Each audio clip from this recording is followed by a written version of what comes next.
or they had in-kind contribution. You will also see a significant component of project beneficiaries contributing money.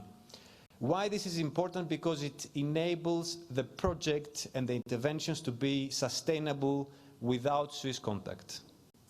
So this is key in our approach, and we've been actively trying to do participatory business cases that all the parties contribute, in kind, cash, depending on what they have available at their disposal. But we haven't been able to do all of these things alone. We acknowledge a number of partners that have worked with us, and you'll see there are a number of key partners, some major exporters in the chili and hot pepper value chain. You see a number of key players in the tourism sector, but you'll also see a number of key government ministries that have worked with us along the way. Most notably the Ministry of Gender and Youth, the Ministry of Agriculture, the Ministry of Trade, among others. But you'll see a number of development partners there as well. The development space tends to be quite fragmented, but when we do manage to find synergies, it can be particularly effective and create a number of benefits for different players within the value chain. So we're proud to have worked with these development partners across different projects, and we would like to thank them for the contribution to these results as well. Lastly, these projects wouldn't have been possible without the contribution of funds from a number of donors. So we have a number of relationships that we have developed over the years, and we have delivered quite a number of projects with them. I would like to highlight that Swiss Contact is obviously not a donor organization. Swiss Contact is an implementing NGO. And we do need to fundraise money from all of these key partners to be able to deliver the projects we just described. So that was probably my last sentence. But again, I would like to thank you kindly for your presence here and also on Zoom. And I look forward to sharing thoughts with you today about investment in the two sectors, learning from you as much as we can. And I do hope that this event is just one of the kind of the beginning of a number of events to happen in the investment space in Uganda. Investment is much needed across a number of value chains, and we do hope that this is just a beginning to a number of events. Again, thank you, and look forward to liaising with you during the day. Take care. Thank you so much, the country director, Swiss Contact. I want to believe that Swiss Contact was very generous with the break tea, so the hand clap can be louder, please. Thank you for setting the pace. Thank you so much for setting the pace of this conversation today. And once again, I want to welcome us to today's event, a symposium on investment opportunities for sustainable cocoa and beekeeping in Uganda. Now, like my colleague mentioned earlier, we're going to be live on TV, and I want to trust that we're already live. For those that have been asking on our social media platforms where you can join us, I hope you can now see us on NTV Uganda, and if not, you can of course follow the conversation on Zoom. And I want to appreciate the audience that we are having on Zoom. We do appreciate you creating the time. Once again, today we want to cater to look at the interests that we are discovering in the cocoa and beekeeping sectors in Uganda. What are our hashtags today? We are looking at hashtag investment, hashtag sustainable agriculture, hashtag opportunities. And I want to say once again thank you to Pablos for helping us understand why we are actually here. Why is Swiss Contact organizing such a dialogue to better understand the different sectors that we'll be looking at today? Now, just to dive into cocoa once again for the audience that is joining us today, cocoa is one of the 10 strategic crops in Uganda, and this is according to the data provided by the National Agricultural Research Organization, and it has also been ranked the 4th in foreign exchange revenue contribution.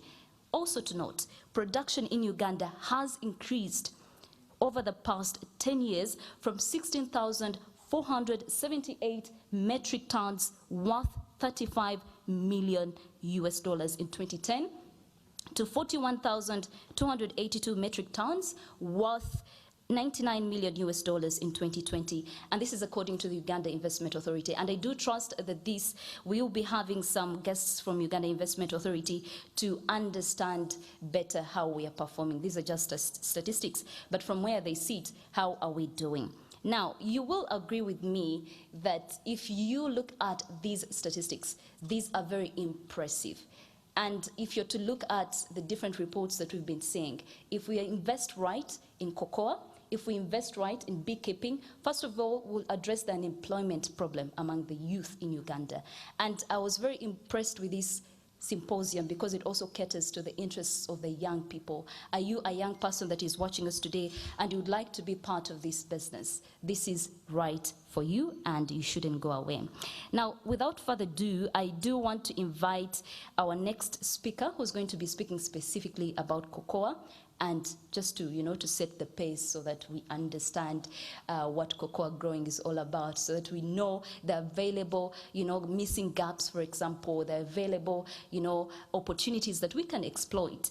And I want to quickly invite a gentleman that, actually, before I do, I want to remind us of our theme. We can already see it on the banners, but I want us to send it out to the audience that is joining us live. We are looking at recapitalizing opportunities for increased investment, and this is why we're having 3 hashtags. So do be part of that conversation. And later, we are going to be having a panel discussion on the same. Ladies and gentlemen, do give me the honors to invite Dr. Fred Mukulu, who's the District Production Officer, Mukono District. And you may be wondering, why are we looking at Mr. Fred Mukulu? Mukono is one of the districts that have embraced cocoa growing in Uganda. And my biggest question to Mr. Fred Mukulu as he addresses us today and gives us a keynote speech on this, Mukono is pretty much in the central region, and we're seeing a lot of land fragmentation. How do we, navigate the different misconceptions around cocoa growing, that one needs to have lots and lots of chunks of land to actually take part in this business? So, ladies and gentlemen, allow me invite Mr. Fred Mukulu.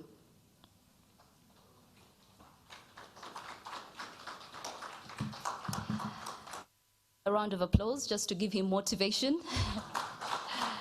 Thank you so much. Thank you.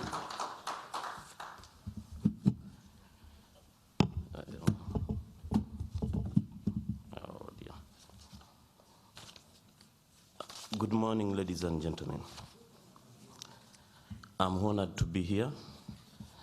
I'm not the most suitable to be here because there are more distinguished people here, especially in the cocoa sector.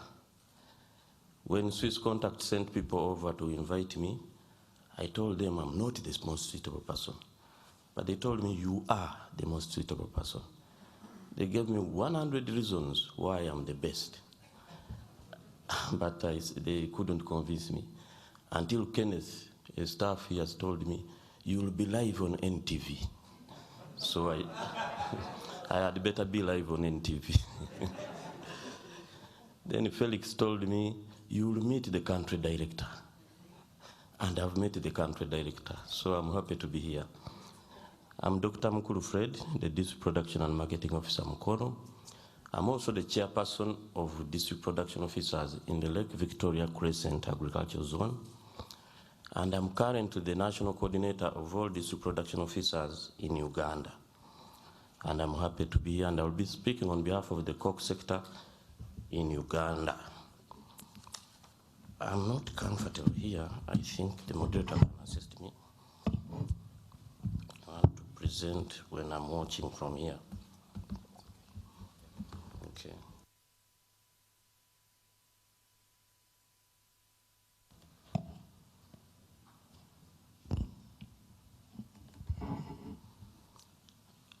Am I live?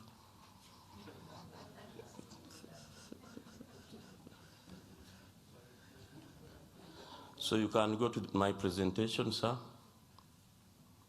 IT. Okay.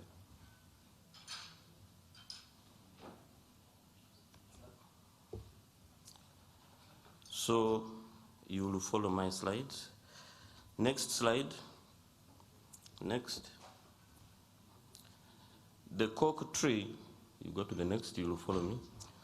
The cocoa tree, called Theobroma cocoa, grows in tropical areas between 15 and 20 degrees north and south of the equator in Africa, Asia, Latin America, in a belt called the Cork Belt.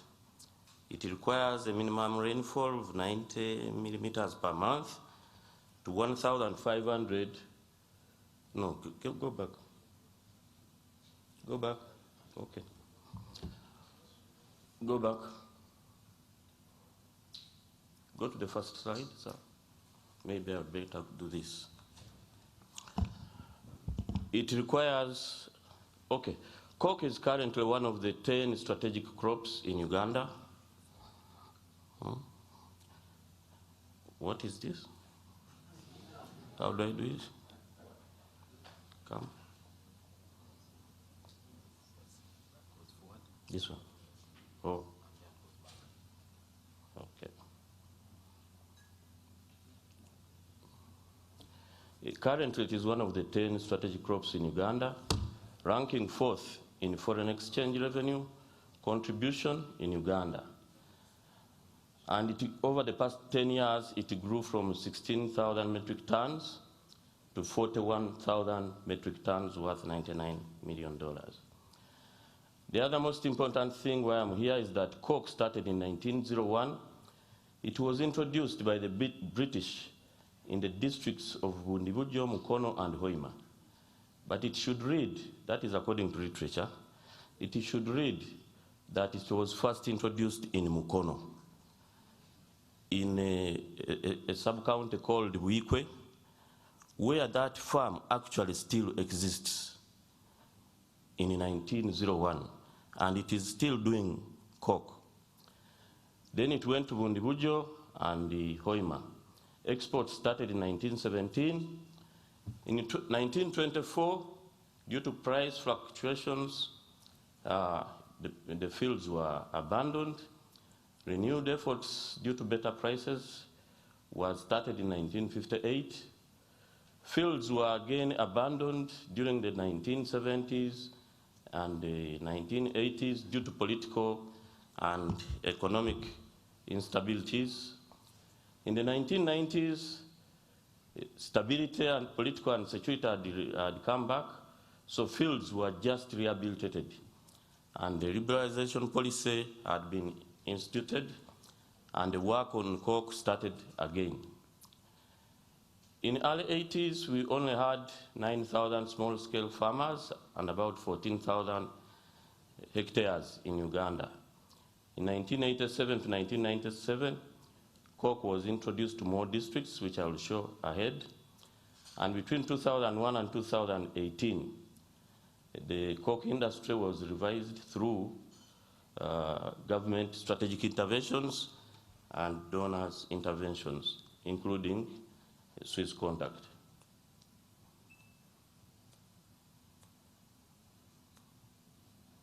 What has happened?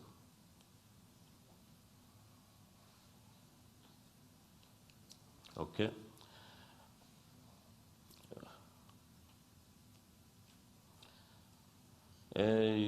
Over time, over 23 million coke seedlings were distributed by OWC and other sector players, including Swiss Contact, to farmers, tremendously increasing production.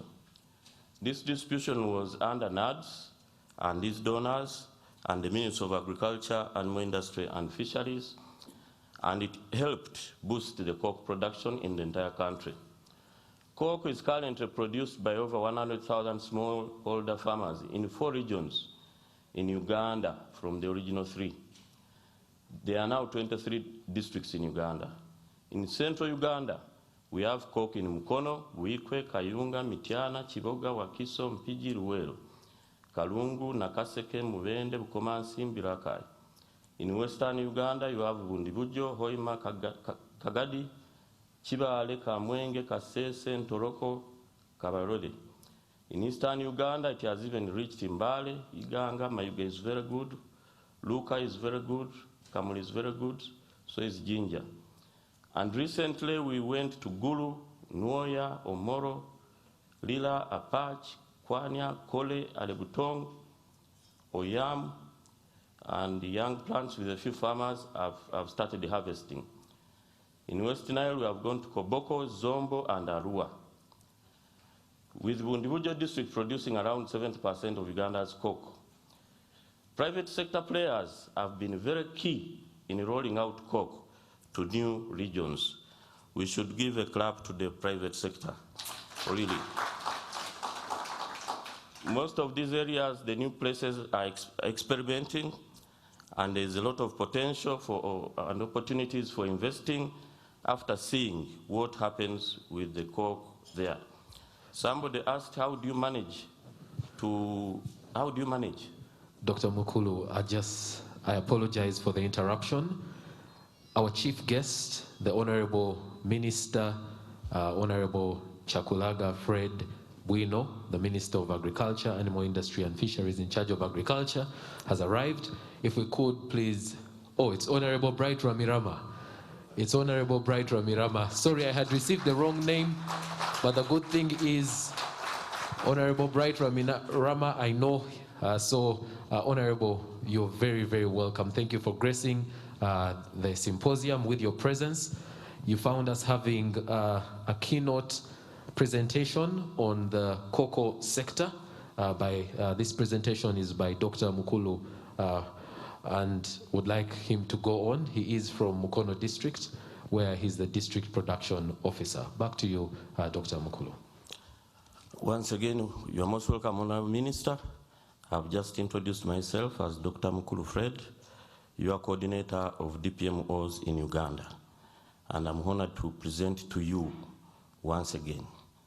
Thank you very much. If there are any district staff, please stand up for recognition.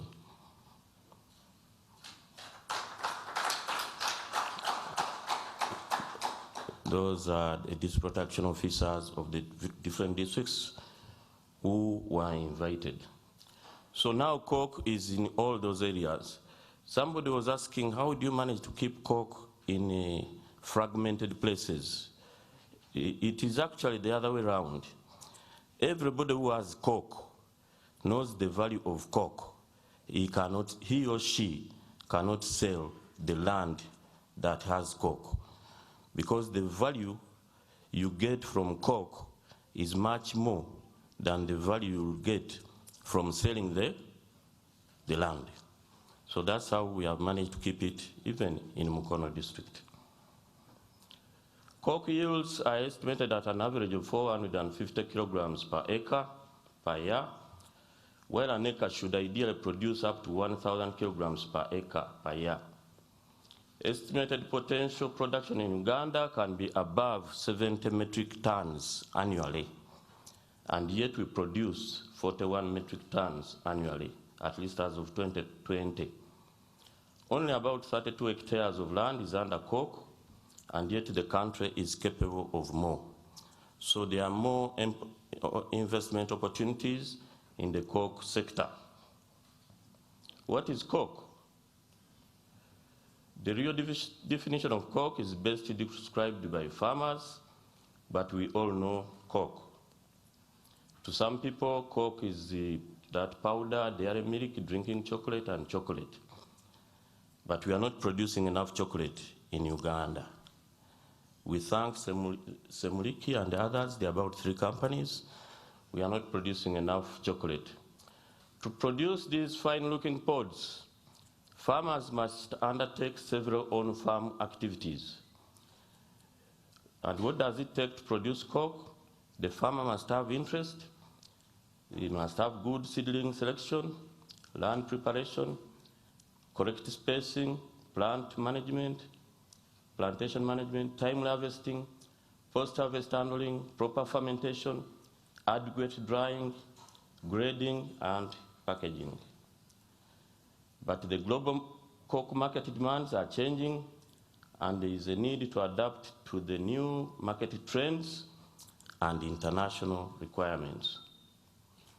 Uganda's coke is very competitive on the international market, mainly because it is organic and is therefore preferred because its fine flavor coke beans are ideal for processing some of the best chocolate in the world.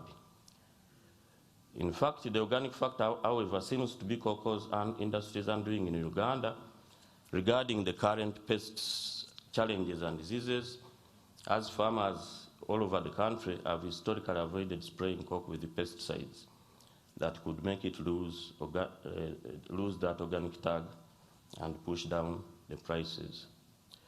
Our export trends have been increasing over the years, as we have all mentioned, from as little as 5,000 many years ago to now just over 40,000 metric tons. The volumes, to be exact, in 2014, we had 26,000 metric tons, and in 2020, we had 41 metric tons. In 2014, we earned $49.43 million, and in 2020, we earned $99 million, but we can earn even more. Uganda is currently in the top 20 exporters of coke in the world. As of yesterday, we were number 14, as of yesterday. Coke versus coffee profitability, that is the one I picked out. Coke is very profitable. An acre you can get close to 3.1, and from coffee, as compared to coffee, where you can get about 2.5. And yet coke is less labor intensive. The advantages of coke, incomes from coke, is that coke is almost harvested every month throughout with the year, with the 2 seasons, the high season being September to February, then March to August, and it's not labor intensive. Therefore, income for the farmers is throughout the year. In fact, in Bundibujo, those of us from Bundibujo, the area that produces the largest percentage of coke, about 70%, most farmers abandoned other food or cash crops due to the attractive prospects of coke. It was a disadvantage in terms of food security, but they had food security in the pocket. So it means coke is profitable. The potential for growing coke is huge. To have more production, we must include production and productivity. And processing is important. We export more beans, we have the coke, we don't produce the chocolate, but we eat the chocolate. We have some chocolate producers, but they are few, and the potential is not as much. So there are huge potentials across the value chain of coke for investment. The coke value chain is from production, primary trading, secondary trading, export, and the export destination. So it's from production, post-harvesting, processing, trading, and export. And in all those areas, there are huge potentials for investment for all of us. So we should embrace this. And the market is there, internally and externally, because coke cannot be produced where it is wanted most. In Switzerland, you can't produce coke. Can you plant coke in Switzerland? Not really, not much, because of ecological reasons. So the value chain in Uganda, we have farmers in production, we have small traders at village level, we have top local traders, that is level 2 in bulking. Then we have level 3 trading, that is the exporters. And then the export markets, our export markets are mainly India, Netherlands, Singapore, Malaysia, Indonesia, Belgium, etc. And we have local processing. All across that value chain, there are so many gaps where we should invest and where, as government, we should streamline. And this value chain is currently across Uganda. Now that, thanks to government and the private sector, coke has been rolled out to new regions. As I said, there are some of which is an experiment.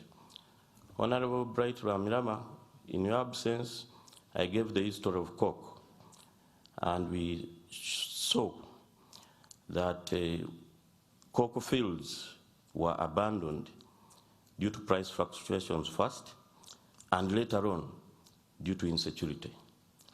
In the 70s to 80s, the fields were abandoned.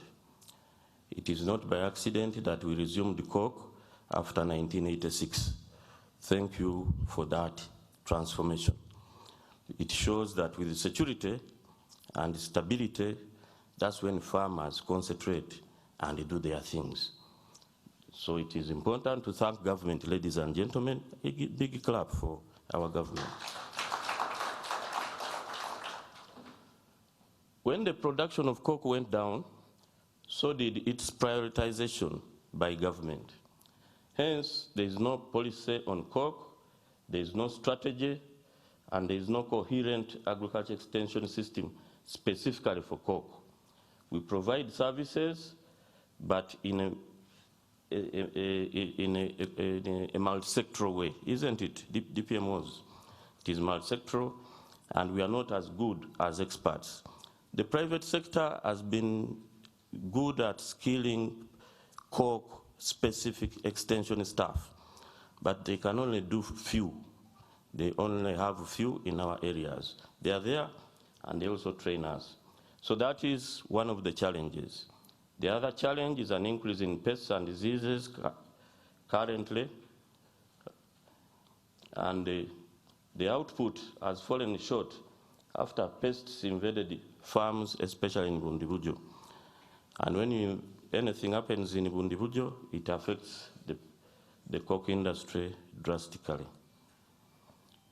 That farmer in Bundibujo, Ms. Simon, who has grown coke actually not for 17 years, actually 27 years, was earning, according to him, 1.6 million shillings per month from his 1.5 acre farm in Bundibujo.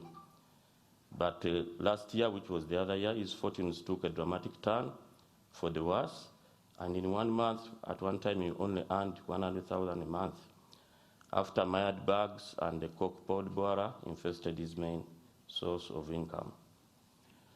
There's more work required along the value chain: traceability, quality assurance, post-harvest handling, extension services, better varieties, farmers' institutions, financing, research, and the presence of enabling policies. However, with the growing importance of coke, government realized the need to have a policy and a regulation for the sector, and efforts to this end have been going on since 2016. A cabinet memo was developed, and it was passed to establish either a national policy or a strategy.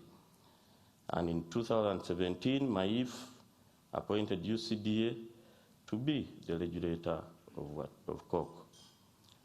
The decision for MAIF UCDA would provide seamless entry, since they already had experience in coffee, which is also almost similar to coke. They have structures that can be leveraged to develop the coke sector, and they have the laboratory, they have the personnel and other people. The Ministry of Agriculture and Animal Industry released a regulatory impact assessment on coke in February this year, I think, this year. It is still under discussion. Why the regulatory impact assessment? The Cabinet of Uganda in 2004 introduced the regulatory best practice to ensure best practices in policy, law, and regulation making. This was to ensure that all actions taken by Cabinet in terms of policy are based on a well-articulated issue, problem, or need that needs to be addressed. It doesn't have to be developed if the need is not well examined. So it might not be the right.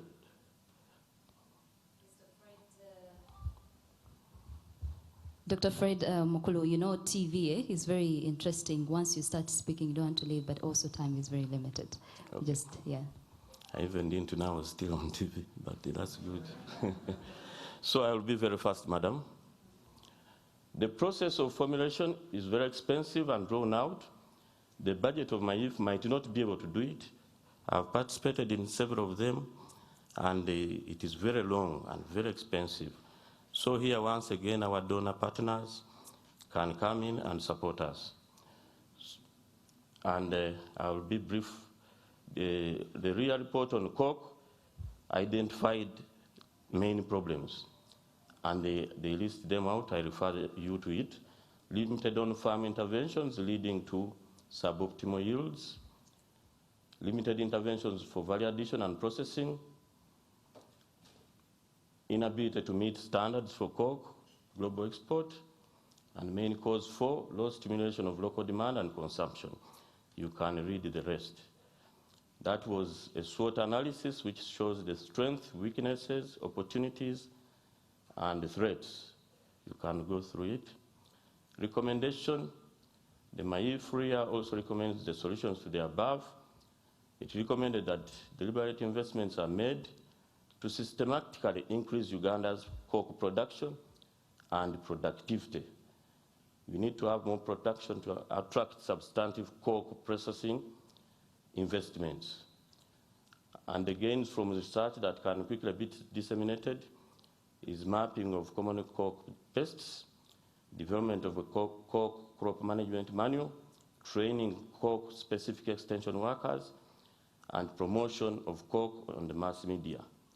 We need to increase our competitiveness, ladies and gentlemen, all of us. And coke is cool. Coke is cool. It is a source of magnesium. It supports the heart, boosts mental focus, source of iron. It contains more antioxidants than red wine. And who knows what it can do for COVID? I don't know. And I thank you very much for listening to me. Thank you so much, Dr. Mukulu Fred. That's a very fantastic presentation. A round of applause, ladies and gentlemen, once again for... now, I do want... Again. Before I let you go, I'm just curious to hear from you the different misconceptions about cocoa growing in Uganda that you've probably faced in your day-to-day interaction with the cocoa growers. The different misconceptions, like which one? Like, for example, it takes forever to grow. Yes. It needs certain conditions to grow, to thrive. Can I call somebody from Bundibujo? My colleague from Bundibujo? I think that would be fantastic, to give us a real case study of what is happening on ground so that we dissect these different misconceptions. District staff from Bundibujo, please come. From Kagadi, please come. He will assist me. It doesn't take forever to grow.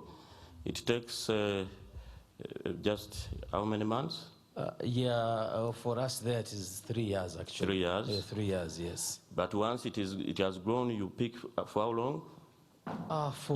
For now... You harvest for how long? No, they have been doing it almost daily, so it's on. And you harvest for years? Yes, for years, yes. You harvest for years and yes. years and years? Yes. And once you abandon the field, you can rehabilitate it any time? Yes. Next. Well, thank you very much. Thank you so much. Doctor, there won't be any other question, but I trust as we carry on with this conversation, we may need you at some point. Thank you so much, Dr. Fred Mukulu. Thank you very much, ladies and gentlemen. And you are very live on NTV Uganda. I'm still live. Yes, you're very live. Doctor finished his presentation with a slide that had "thank you" engraved in chocolate. And I had to go behind there to the team that's exhibiting chocolate products made here in Uganda as, you know, testimony, live testimony that, you know what, we can actually produce chocolate in Uganda, and it's tasty chocolate. I'm sure you've also realized that I've walked in that direction many times because almost every time you walk in, they allow you to have a free test. So that's why I passed there a number of times, but I think now they have seen my trick. I don't think they'll give me any more chocolate, but I tell you, it's nice. Please try the chocolate. But I actually think some of us who didn't know that we're meant to pick some from there now know. Just make sure you don't, overdo it. All right, ladies and gentlemen, would like to go to our first panel discussion for today to just go deeper into the issues, especially around cocoa production in the country. But actually, Gabriel, before you go, if Dr. Fred Mukulu says, we are doing so well, our cocoa is very, it's doing well on the international market, why then are we not investing immensely in this sector? All right, and that's one of the reasons as to why we're here today. Because yes, whereas Uganda's cocoa is sought after, investment opportunities for the farmers to actually expand have been limited. The capital that's present, like he said, is quite expensive. And that's why partners like Swiss Contact come in order to create platforms like this, where those with the money and those who are able to grow the cocoa can meet and actually increase the production in the country. So hopefully by the end of today, we will manage to have a number of the farmers in the room, have conversations with, institutions that can help them increase their cocoa production. But again, it's not just about cocoa growing. We're also talking about beekeeping later. While we're concentrating on cocoa growing at this moment, later we'll be speaking about beekeeping, which is your field. Yes, and already there are very interesting products that are coming out of bee production. The gentleman at the back was telling me that after COVID-19 hit the world, they came up with a couple of innovative products that are good for your throat. We actually have those here, and we will hear more about that later on. Sandra, I'd like to hand over to you now to lead us through the panel discussion.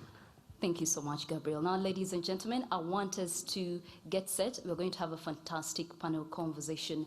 And before I do that, our chief guest, Honorable Bright Ramrama, the Minister for Animal Industry, I do want to just give you some bit of statistics. We are seeing complete growth in this sector. But one of the biggest questions that remains is, why aren't we investing right? Why aren't we seeing more people coming through to invest in this sector, in beekeeping, in cocoa? But just to take you back, in Uganda, we have seen in the last 10 years, we've seen an increment from 16,478 metric tons, worth 35 million in 2010, to 41,282 metric tons, worth 99 million US dollars in 2020. So this really shows that we're having impressive sectors. If we really exploit them, then we can achieve bigger and better. And this is exactly what we'll be speaking about. If Uganda is among the top 20 exporters of cocoa, and as of yesterday, we are on 14, how then do we move from 14 to probably the top 5? I think that should be something that we are looking at. So the doctor did bring out the aspect of not having a clear policy in cocoa, and of course a clear strategy on how to see, of course, value addition to cocoa growing in this country. And these are the aspects that we want to exploit this day. So ladies and gentlemen, do allow me to quickly invite our panel speakers right away. And as I do that, do remember the hashtag, the different hashtags that we have on our social media platforms, hashtag opportunities, hashtag investment, hashtag sustainable agriculture. Do send us your thoughts and your comments and any other question that you would like to see answered. Right away, allow me invite Honorable James Bolivar Baba. And I want us to try as much as possible to be quick. If I invite one of the panel speakers, Gabriel, you can also help me so that we have our speakers take the seats as quickly as possible and we get into this conversation and we exploit it. So ladies and gentlemen, that is Honorable James Bolivar Baba, who is a retired diplomat. Thank you so much for gracing our event today. You have been, since 2006 to date, you've been serving the people of Koboko County, Koboko District, as their representative in Parliament. Take the first seat or choose, since you're the very first guest, you can choose to sit anywhere you feel comfortable. Great. So he has also vigorously worked to promote the growing of cocoa to his constituencies, especially from 2018 to date as a way of improving the household income on a sustainable basis. He is also a recipient of the Independence Medal conferred to him by His Excellency, President Yoweri Kaguta Museveni. A very good morning and welcome to this panel conversation. I will right away move on to Mr. Alex Rakuba, who is the Commissioner Crop Production in the Ministry of Agriculture. We are eager to hear from you. And I know on a number of conversations that you've been involved in, you've consistently said that Uganda is going to convert more and more areas to organic, have more actors and increase exports in regards to cocoa growing. So we want to ask you today, how do we achieve this? A very good morning, and we hope you can join us on the panel today.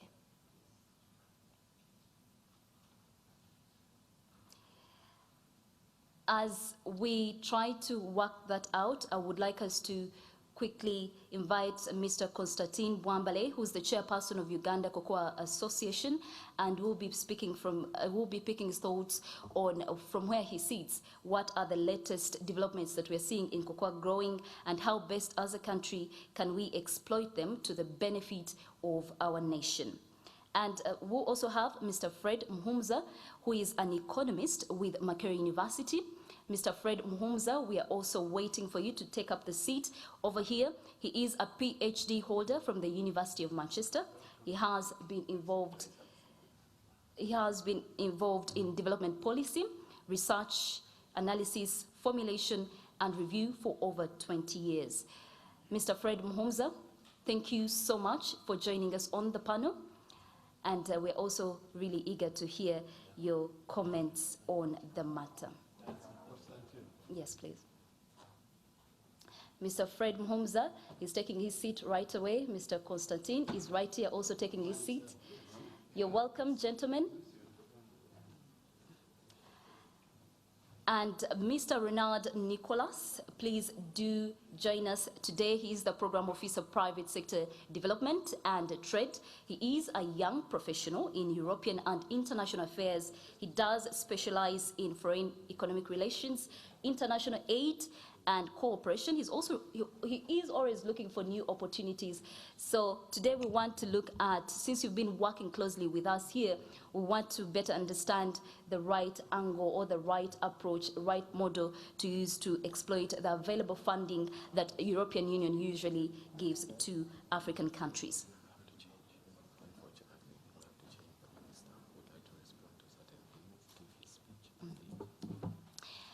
Now, I've been reliably informed that it's very important when the panel speakers have taken their seats, you let the chief guest speak. Is that correct? So, ladies and gentlemen, do allow me, before we dive into this conversation, to invite our chief guest, Honorable Bright Ramrama, to address some of the things that we've so far addressed here, and later we shall go in for the panel discussion. Our chief guest, ladies and gentlemen.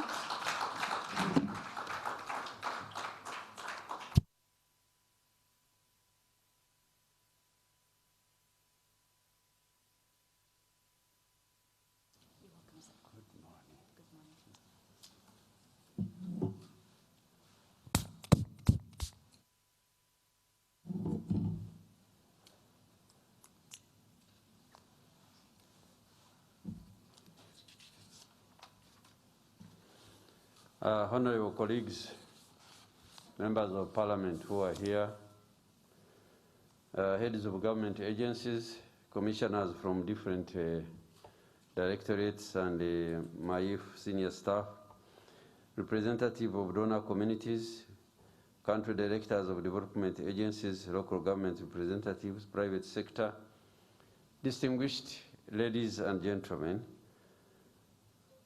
on behalf of Minister of Agriculture, Animal Industry and Fisheries and the Government of Uganda, I wish to express my gratitude to the organizers of this symposium for inviting me to grace this important and first ever high-level conference to explore and harness investment opportunities for transformative and sustainable cocoa and honey value chain in Uganda. Secondly, I would like you to forgive me. I'm not going to stay here for a long time. but the ministry is very, very, very well represented. We have other engagements in government, and I'll be away from here, but with you in whatever you are doing. Agriculture still remains the most important sector of the economy of Sahara Sub-African in terms of GDP contribution, employment, and foreign exchange earning. During the pandemic, agriculture remains a very resilient sector where many Ugandans were extensively engaged, which the success of the Sub-Saharan Africans' ambition for steady economic growth rests.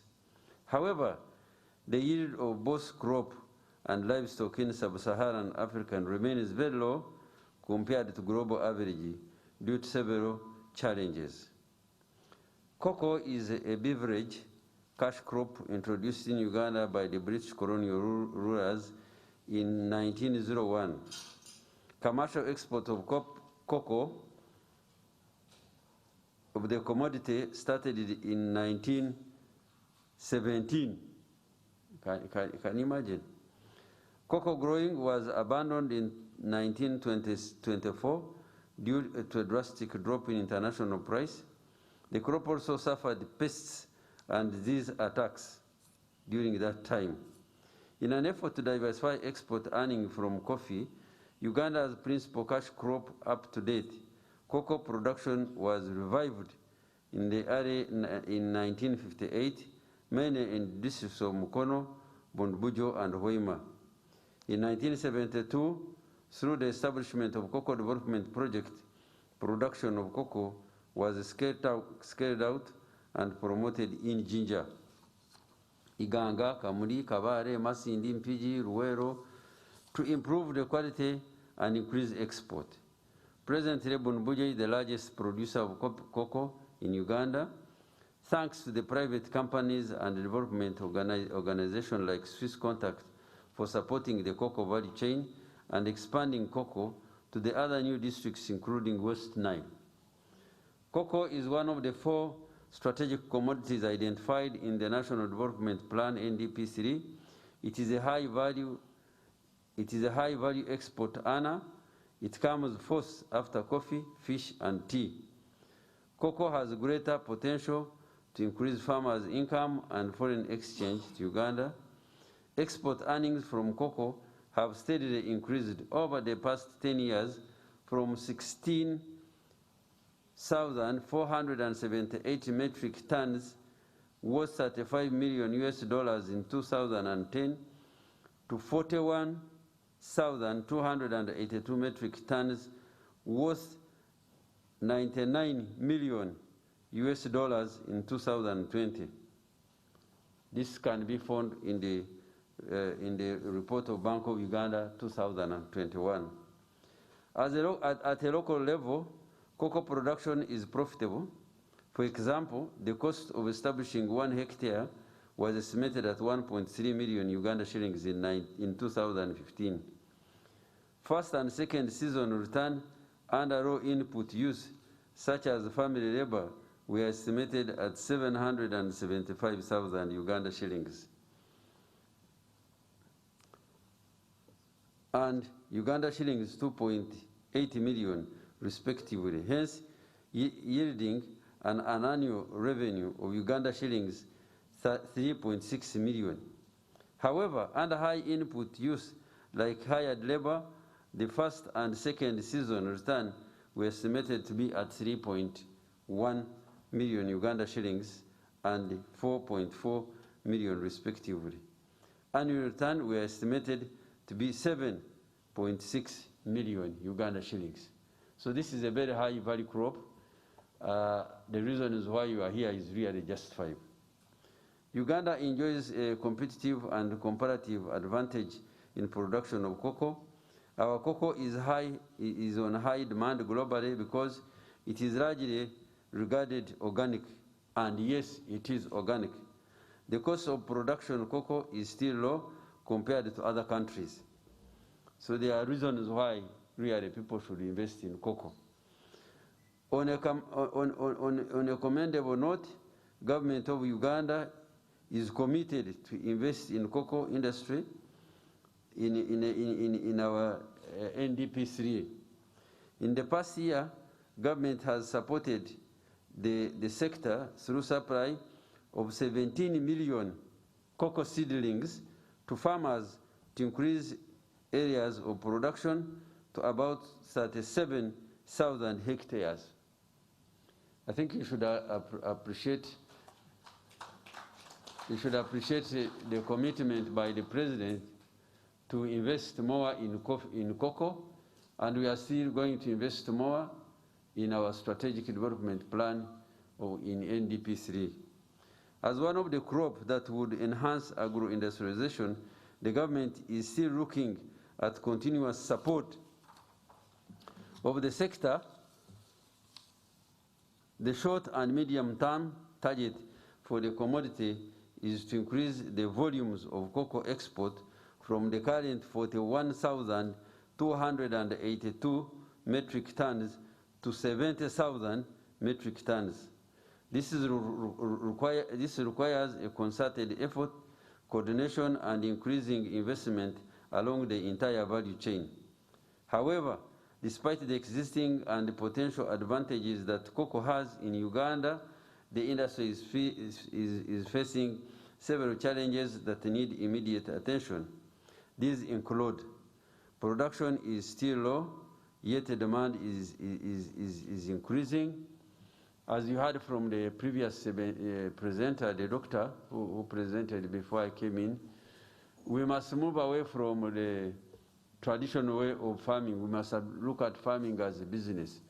Using of inputs and high quality seedlings is really necessary for us to focus on productivity rather than production.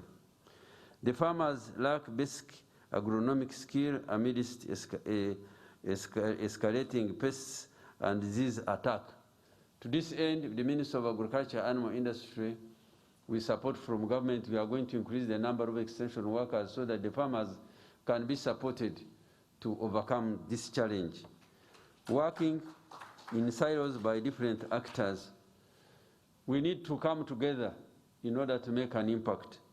And the government is encouraging cooperatives, and in agro-led districts where we are supporting agro-led program under the ministry, spearheaded by OWC and NADS, we are actually supporting the cocoa cooperatives where they exist. Poor quality of the beans to compete for better international prices. It's good to produce, but it's another way to access the market and sustainably maintain this niche market. We would like to encourage people who are in this room as the change agents to make sure that the issue of standards is amplified from farm to fork, because this is the trend in the world.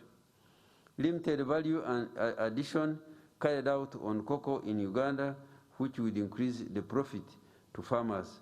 Lack of unlimited extension material tailored to the entire cocoa value chain. I'd like to take this opportunity also to answer the question posed by this young lady, the MC who was here. Why have people not invested in cocoa in spite of the potential and opportunities available? This is a question that we must all answer together, but the answer resides in two. And I will be bold and say these answers, whether you like it or not, but you'll take it. You know, Uganda, we are landlocked. Let me start from Uganda being landlocked. Uganda, we are landlocked. The railway from Mombasa to Kampala was called what? Uganda Railway. Why? Why was it not Kenya? It's because it was done for Uganda because they wanted to get copper from Chilembe. What? Copper from Chilembe. So for us Ugandans to sit here and think that European taxpayers are going to finance the railway line for our merchandise is really to miss the point. Because if you have a locomotive engine pulling 30 wagons, how many engines of Mercedes-Benz did you put off the road? How many? So we Ugandans, the government of Uganda is putting money in UDB for these strategic enterprises. So Ugandans must come out with bankable projects and invest in this industry. Coffee. We are now number 2 in Africa, but we don't have a suitable plant for coffee. So government is thinking of, through UDB, to put up these industries so that they can buy Ugandans to buy shares, because Ugandans, you are not motivated to take this opportunity. Until recently, we had a lot of potential for export of egg powder to make mayonnaise. We didn't have. But I want to thank the President for coming up very seriously and supporting us. We have people now investing heavily in the poultry industry, where we have a lot of advantage. So I am very happy and very, very grateful. I want to say it again to Swiss Contact for organizing this symposium. And I think we should clap for them.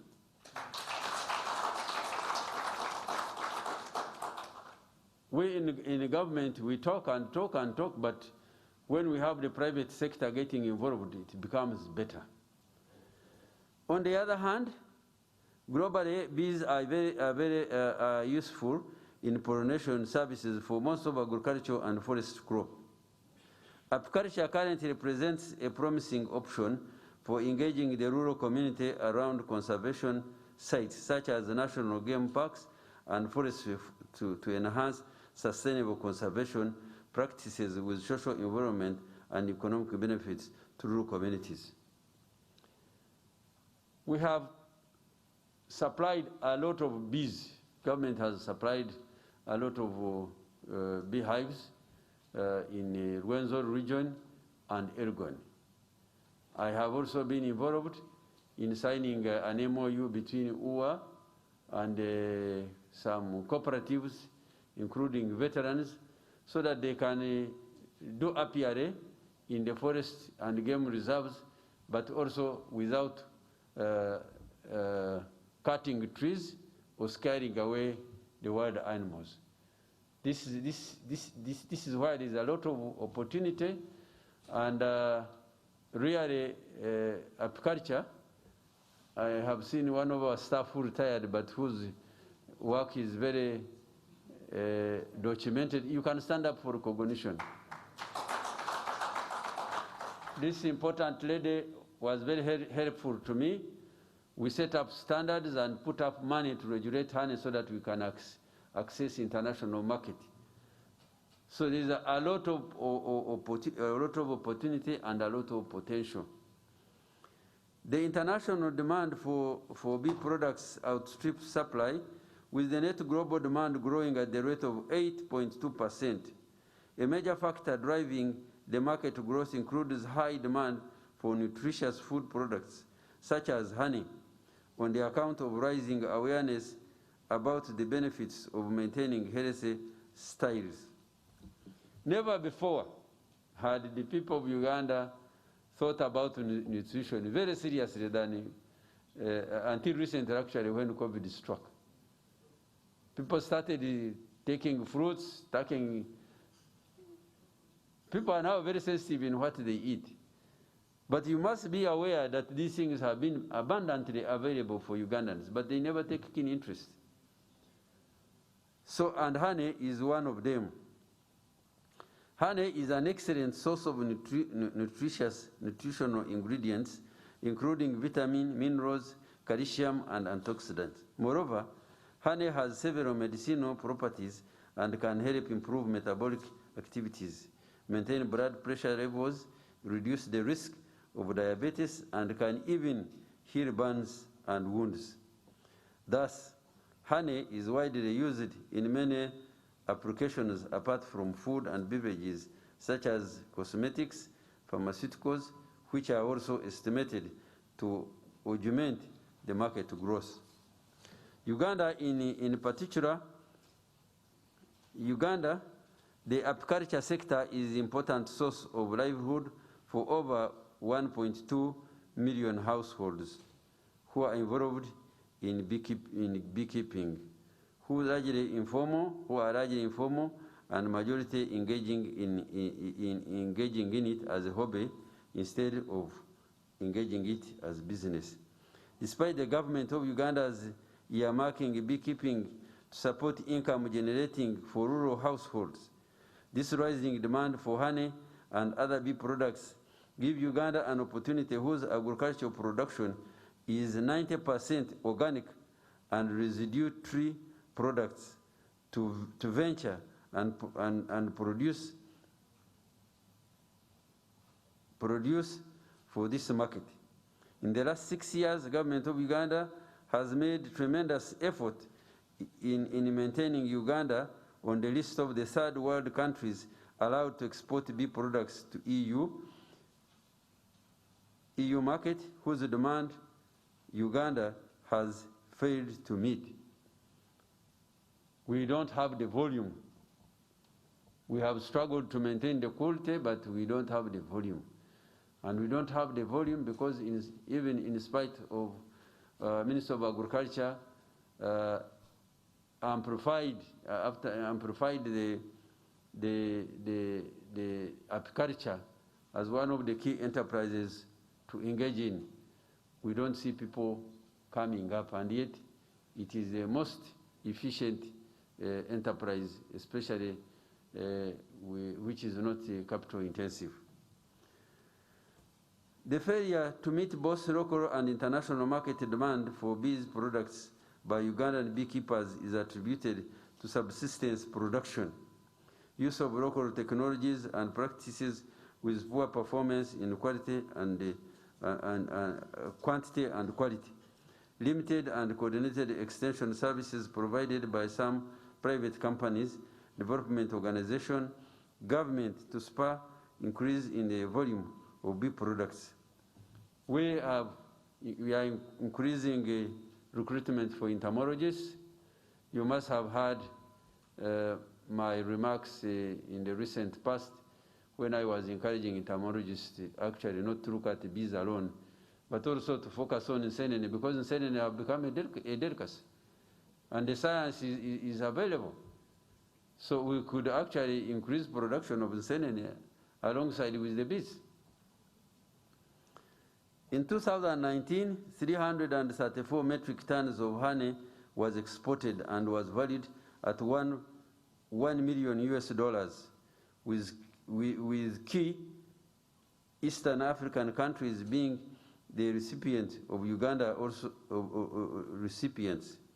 Uganda also export honey to Europe under the economic partner agreement, although this market opportunity is not well exploited due to low production.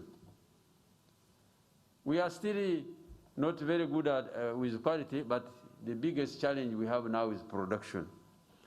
Once again, I wish to reiterate government commitment to the cocoa commodity. Government will continue to support access to critical farm inputs like seedlings and agro-processing support in the value chain development. It is my appeal to the development organization, financiers, to take the outcome of this conference to inform expansion of their investment opportunities in the two sectors. Really, we need, I would encourage the financial institutions participating in this symposium. We must come up with a product to support cocoa. We must also come up with our own product to support apiary. I further wish to appeal to you to encourage farmers to form cocoa cooperatives and to update cocoa agribusiness. It is through these cooperatives that actually government or public support is directed to. So I would wish to encourage the farmers who are here, to encourage different development partners who are here, to encourage farmers to form cooperatives so that we can meaningfully support them through public financing. I applaud Swiss Contact for organizing this symposium. Above all, the private sector players, development partners who will take forward the outcome of today's discussion. We also appreciate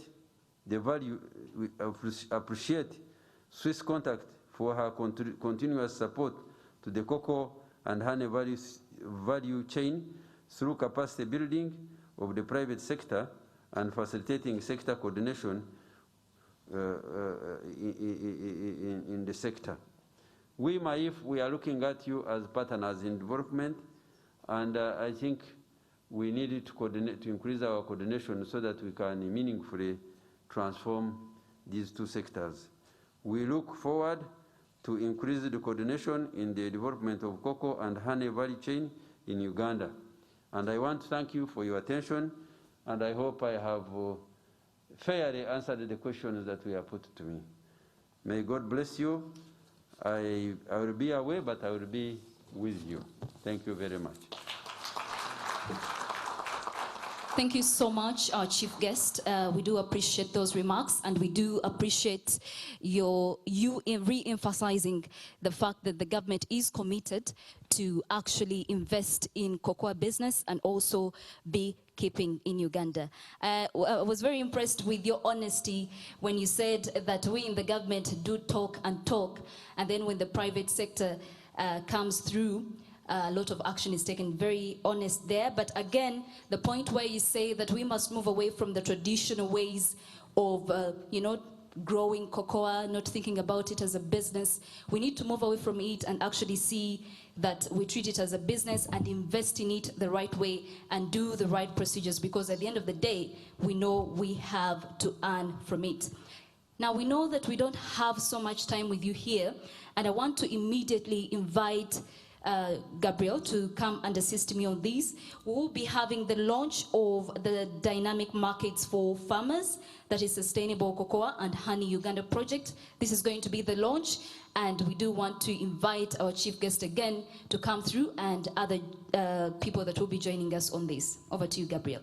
Thank you very much. Honorable Minister, Swiss Contact, with support from donors, are doing a 4-year project on dynamic markets for farmers, sustainable cocoa and honey Uganda project. And today we have the honor of having you launch the project, and hopefully at the end of the 4 years, we will be with you again to see the results of the money invested. We'd like to thank you for emphasizing government's commitment to the sector in particular, and the work that you at the ministry and the rest of the teams are doing. We're going to have a symbolic launch, and I'd like to ask the Swiss Contact team to come and help us here so that the minister can come and launch. We'd also like to have the panelists. We apologize for putting you up here like some sort of props, but please come. You will also sign on this. Yes, on this plaque here we're using as our launch products. The Honorable Minister, if you could come.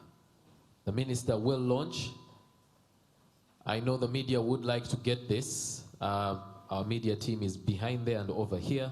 So, Honorable Minister, I don't know if you'd like to say anything in launching.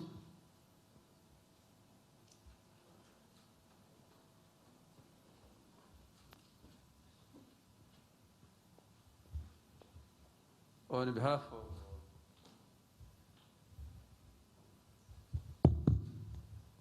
behalf of Minister of Agriculture, Animal Industry and Fisheries, and the government of Uganda, and all the stakeholders, it is my singular honor to launch the 4-year project today. at Serena, Kampala. Thank you very much.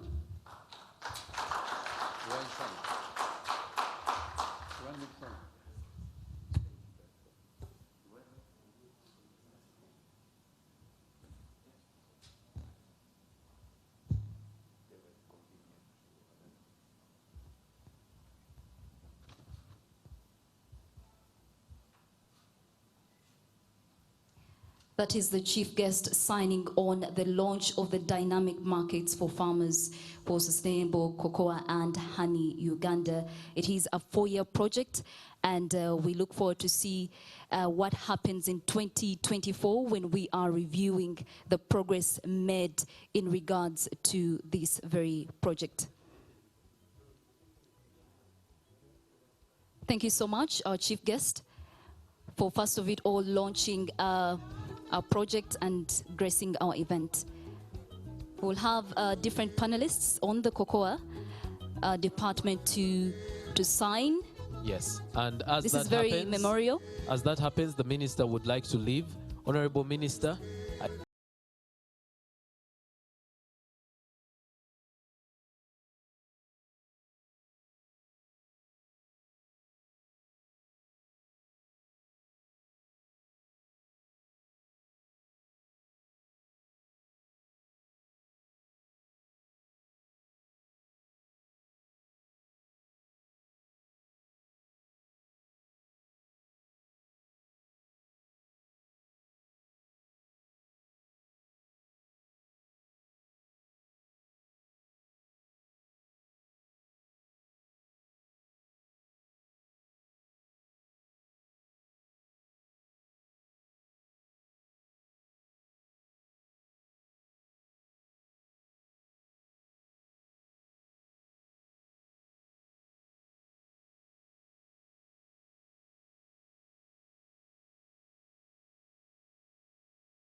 Ladies and gentlemen, I want to call my co-moderator.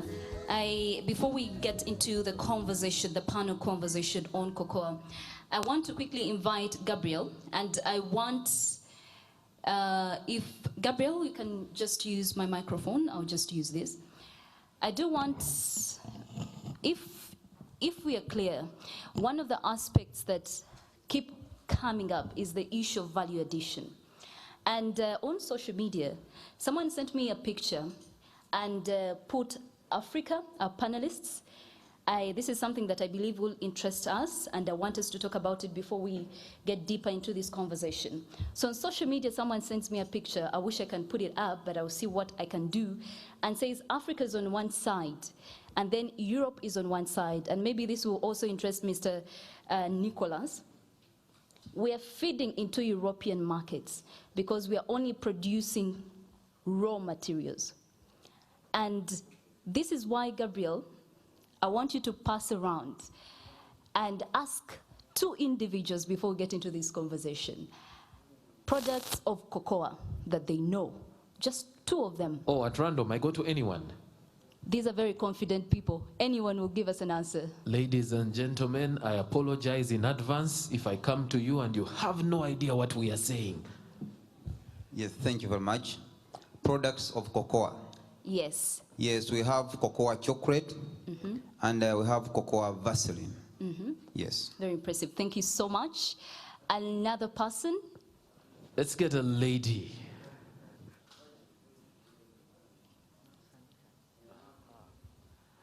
Products of cocoa, value addition, the aspect of Africa producing raw materials for European markets and forgetting to invest a lot in the aspect of value addition so that they can compete favorably on the international market. A question that I trust we need answers to. Cocoa butter. Cocoa butter. Thank you so much. You told me to get 2 people, right? Do you want to add a third? I can go to a third. Let's see. This time I will be generous and ask a person who would like to give an answer outside of what has already been mentioned. You can put your hand up and I bring the microphone to you. We have a hand right here in front. There's also a gentleman over there right next to you. Did you put your hand up? Ah. Yeah, we also have cocoa nibs, which is very much looked after in Europe. All right, that one I have no idea. So I will come to you and Mixed ask a robust. little more so that I sound knowledgeable in the next symposium. Yes. Thank you Where so was much, the other hand? Gabriel. Cocoa drinking beverage, and we have cocoa tea, and the one we have just taken, cocoa, we call it kawa. Kawa. Now, sincerely speaking, with all these products from just one, one fruit, cocoa, Yeah. and we haven't actually finished them, why aren't you getting involved in the growing of cocoa? True. Well, let's hear from That's the Sandra exact question and our panel. that I wanted us to really start on our panelists. Why are we not investing more? Why are we not seeing more commodities, more actually people from the private sector, from the donors, from the government, invest heavily in such a business that could contribute greatly to the eradication of poverty in Uganda? My very first question will go to Mr. Constantine Bwambale, who's the chairperson Uganda Cocoa Association. And I have noticed that in a number of your interviews, you usually say research shows that cocoa can grow in most parts of Uganda. And Dr. Fred Mukulu actually did say that. Now, as a perennial crop, we at Uganda Cocoa Association believe that cocoa is one of the crops that can fight poverty. Cocoa can be the new coffee. We must expand production and productivity of Uganda, of cocoa in Uganda. I'm quoting your words, and I want us to start from there. How do we bring on board the larger population into cocoa growing? How do we do that? Ladies and gentlemen, the answer is our duty as Uganda Cocoa Association is to provide information to the stakeholders to maintain the good standards of cocoa in Uganda. Uganda Cocoa Association, it is our concern now because we are looking into industrialization and the value addition. We are having many stakeholders joining. So as they join, they are aware of what we need. We have informed them of what to do. Like the association, we have been providing platform for having good value cocoa in Bundibujo. This was done by USAID. USAID helped us. The way of drying, the way of getting good quality, and so on. So if you've had different people come on board to help us, I do know you have a number of years in this expertise doing the same, you know, interacting with different cocoa growers. What are the most outstanding issues that you see constantly coming up? The importance of standards of cocoa, identification of key actors play critical. The importance of standards, identification of key actors who play critical role in coordination, in coordinating production in our chain, defining who is to perform what role, what standards are to be met in participating in the chain. Coordinating process of chain regarding and influencing the distribution of returns amongst the various parties who participate in these chains. Among all, government is the key to all of these as we keep on taking our information to them to act. Now, I will start with you just a bit. Briefly, again, I did pose this question to Dr. Fred Mukulu, and I'm only asking this because I do want to speak from the side of the young people that are watching us today and maybe would want to be part of this activity. The misconceptions that you interact with on a day-to-day basis, what are some of those? misconceptions about cocoa growing? Are there any that you feel today we should actually address in terms of how long they grow, the areas they should be growing in, how much land one should have for them to take part in cocoa growing?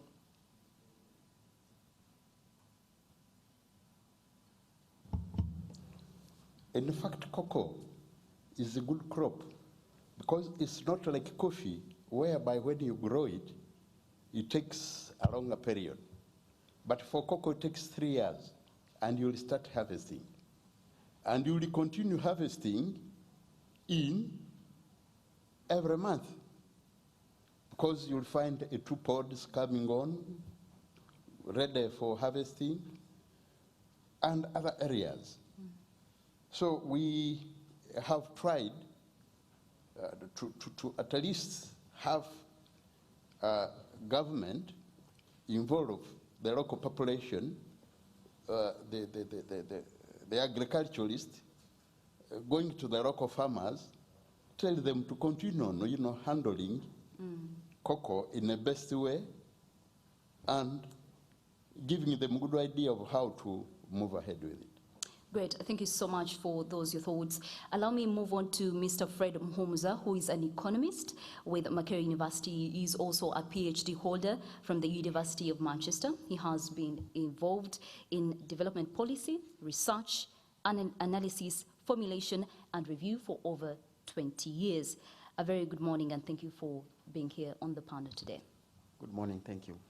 Now, just throwing the question to you, when you look at this conversation that we're having, cocoa growing, do you think it is the way to go in terms of addressing poverty in this country?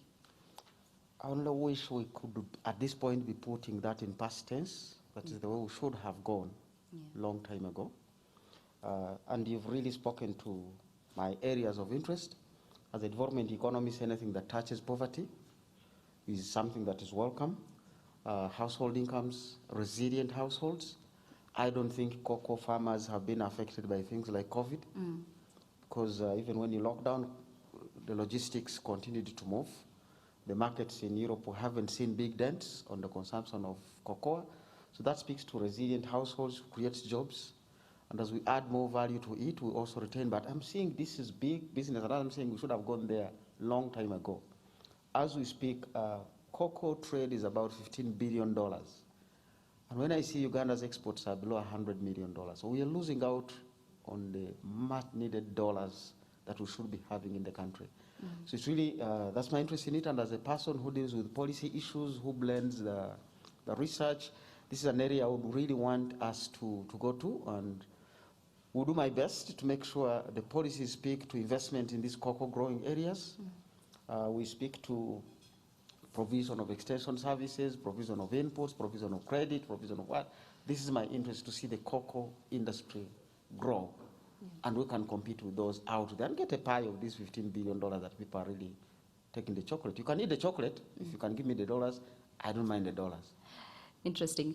Now, for those watching us online, those on Zoom and on NTV Uganda, we do remind you to use the hashtag sustainable agriculture, hashtag opportunities, and also hashtag investment. We want to find out the missing gaps in this sector and also the different opportunities that are available for you and I to invest. I want to start with you, Mr. Fred.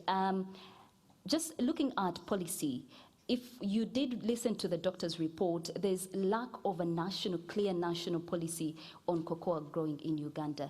What aspects should we be thinking of to incorporate in this national policy as we move towards ensuring that cocoa growing in Uganda is better placed?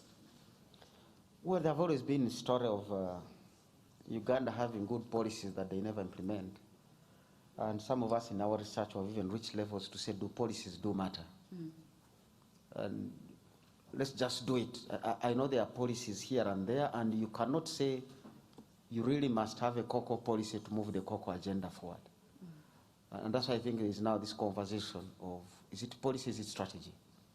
So I'm happy to hear of something called strategy, because quite often from my experience with governments and government officials, they can easily make a policy and say, yes, we've done our part. So for me, my interest is, do we have a strategy? And are we following on that strategy? Because the strategy allows you to bring in other players.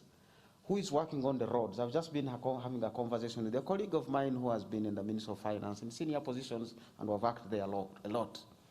Quite often you'll hear people tell you now, the road to Bundubugyo is all tarmac.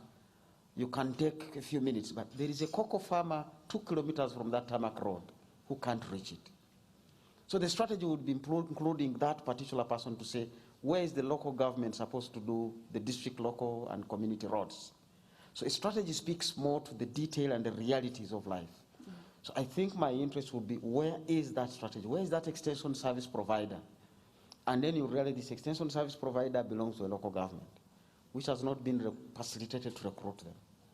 So the whole conversation comes back, do policies do matter? Yes, they do, but beyond the policies where the problem is.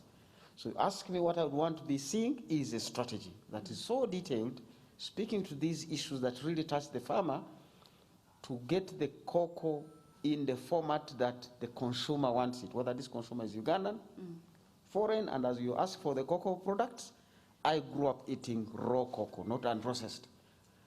The way it is, we'll be walking through those forests. My mother had cocoa, we'll just see whichever one looks ready, pick it up, crack it on a rock, and eat it. That is a product I've not had people talk about. They're talking about the other ones, but that's cocoa. It can be eaten from that level up to all the way to, I don't know whether it's European markets. So I want a strategy that speaks to all those different dynamics. You want a strategy that speaks, that includes every single aspect, from the farmer to those that sell to the eventual consumer, right? Now, I want us to speak from, again, where you sit and the aspect of sustainability.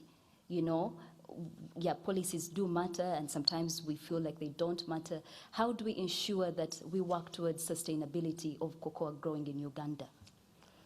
We've just done the first part of that question, a conversation of this nature. Yes. And I'm glad I've been in the conversations with the cocoa people. You'll notice that our earlier National Development Plan 3 did not have cocoa as a priority crop. And many times politicians and technocrats will want to prioritize crops, and yet priorities are set by the markets. True. Priorities belong with the private sector. They see opportunities, they want to pick them up. So a conversation of this nature that brings in that, and I'm glad with my friends at the National Planning Authority and eventually the cabinet that cocoa was included among the priority crops. Now, that already puts you on the radar for the journey to sustainability. Now, we would want to see all the other players, both in government and private sector. Where are the funders? Where is the money going to come from? Where is the research going to come from? Because you want to really keep up with what do the consumers want? What other tastes do they want? What other product can we bring out? What are the diseases that are emerging? I was happy to hear a conversation of UCDA being assigned the task of mentoring cocoa. Maybe let it be only as a surrogate mother. I'm not very sure whether UCDA will quickly transition to the demand that cocoa needs. And it might even be a competitive crop. Every time I've had UCDA talk, I've heard them talk about coffee. I didn't even know they had cocoa in them. So I would only want to see that as a transition. We want to see cocoa research, dedicated, cocoa inputs. I've worked closely with Operation Wealth Creation. I haven't seen much of the cocoa in their records. So you want to drive it as a crop. And I'm saying countries like Cote d'Ivoire, really we used to compete in coffee. They found cocoa was more prime, and they moved on. We are chasing oil. How much do we expect from oil? $2.5 billion a year. Cocoa is giving Cote d'Ivoire $3.7 billion. This is more than oil. So I want to see this conversation move in that direction. And this touches multitudes of households. You get oil money, you are going to struggle like it happened with the Nabanja money, trying to find where are the poor to give it to them. Cocoa just finds them because that's why it originates. So they are already integrated. We are talking about inclusive growth, buttressing that sustainable livelihoods, dealing with the communities who really demand even from the factories. You can never build a factory without a market. To get a market for your factories, whatever industrialization you're talking about in Uganda, cocoa is where you begin. Empower the household, they earn their money, then they can buy the water, the bicycles, the carpets, the cups. This is economics at work. And I'm glad we are now pursuing the agenda with my colleague PSST, the economics that work. So cocoa, certainly, you're going to see us more in your conversation because you're part of that answer. Thank you so much, Mr. Fred Muhomza. Allow me move on right away. If you have any questions, you're in our audience and you have some questions on that, please do note them down and use the hashtag. We'll be right there to pick some of your comments and we'll post them to our speakers. I trust you would like to add something to that and I want to give you the platform. Thank you. This is with regard to the policy question that you asked Dr. Muhomza. And maybe the one on the investments that he has just elaborated. One on policy, should we have a policy or a strategy? Which way should we go? From a policy formulation perspective, for me, I would say that as far as ministry, as government is concerned, we may not need, for now, an independent cocoa policy per se. And we're also moving away from discrete commodity policies. And we're thinking of going for holistic policies, if you like, or policy frameworks. So I want to concur with Dr. Muhomza that if we had a well-crafted, well-designed national cocoa development policy, that one can guide societal actions within cocoa industry. But we also need the regulations to control society actions and the business of cocoa. On the other question, to me, we need to think of specializing commodity industries. You have commodity X, commodity B. Can we think of specialization of these commodities? If we are dealing with coffee, can we have a specialized coffee industry? Can we come up with a specialized cocoa industry? Yes, we have the examples of Ivory Coast. It's doing over 2 million metric tons of cocoa. We have even Ghana, they have cocoa and other products. We have countries like Brazil and Vietnam doing very well in coffee in the world. How are they doing it? It is through specialization. Brazil has 4 or 5 commodities, the soybeans, the sugar, but they are doing it perfectly well. Specialized industries. Even Vietnam, the way they are handling cotton, it is specialized. So if we can think of specialized industries and we perfect what we're dealing with, I think that one will develop our cocoa industry in Uganda. Thank you. From where you see it, specialization is the way to go to see a better cocoa industry. Perfectly. Now, I will stay with you since you decided to take over the mantle. Alex Rakuba is the Commissioner of Crop Production in the Ministry of Agriculture, Animal Industry, and Fisheries of Uganda. I want to quote you again.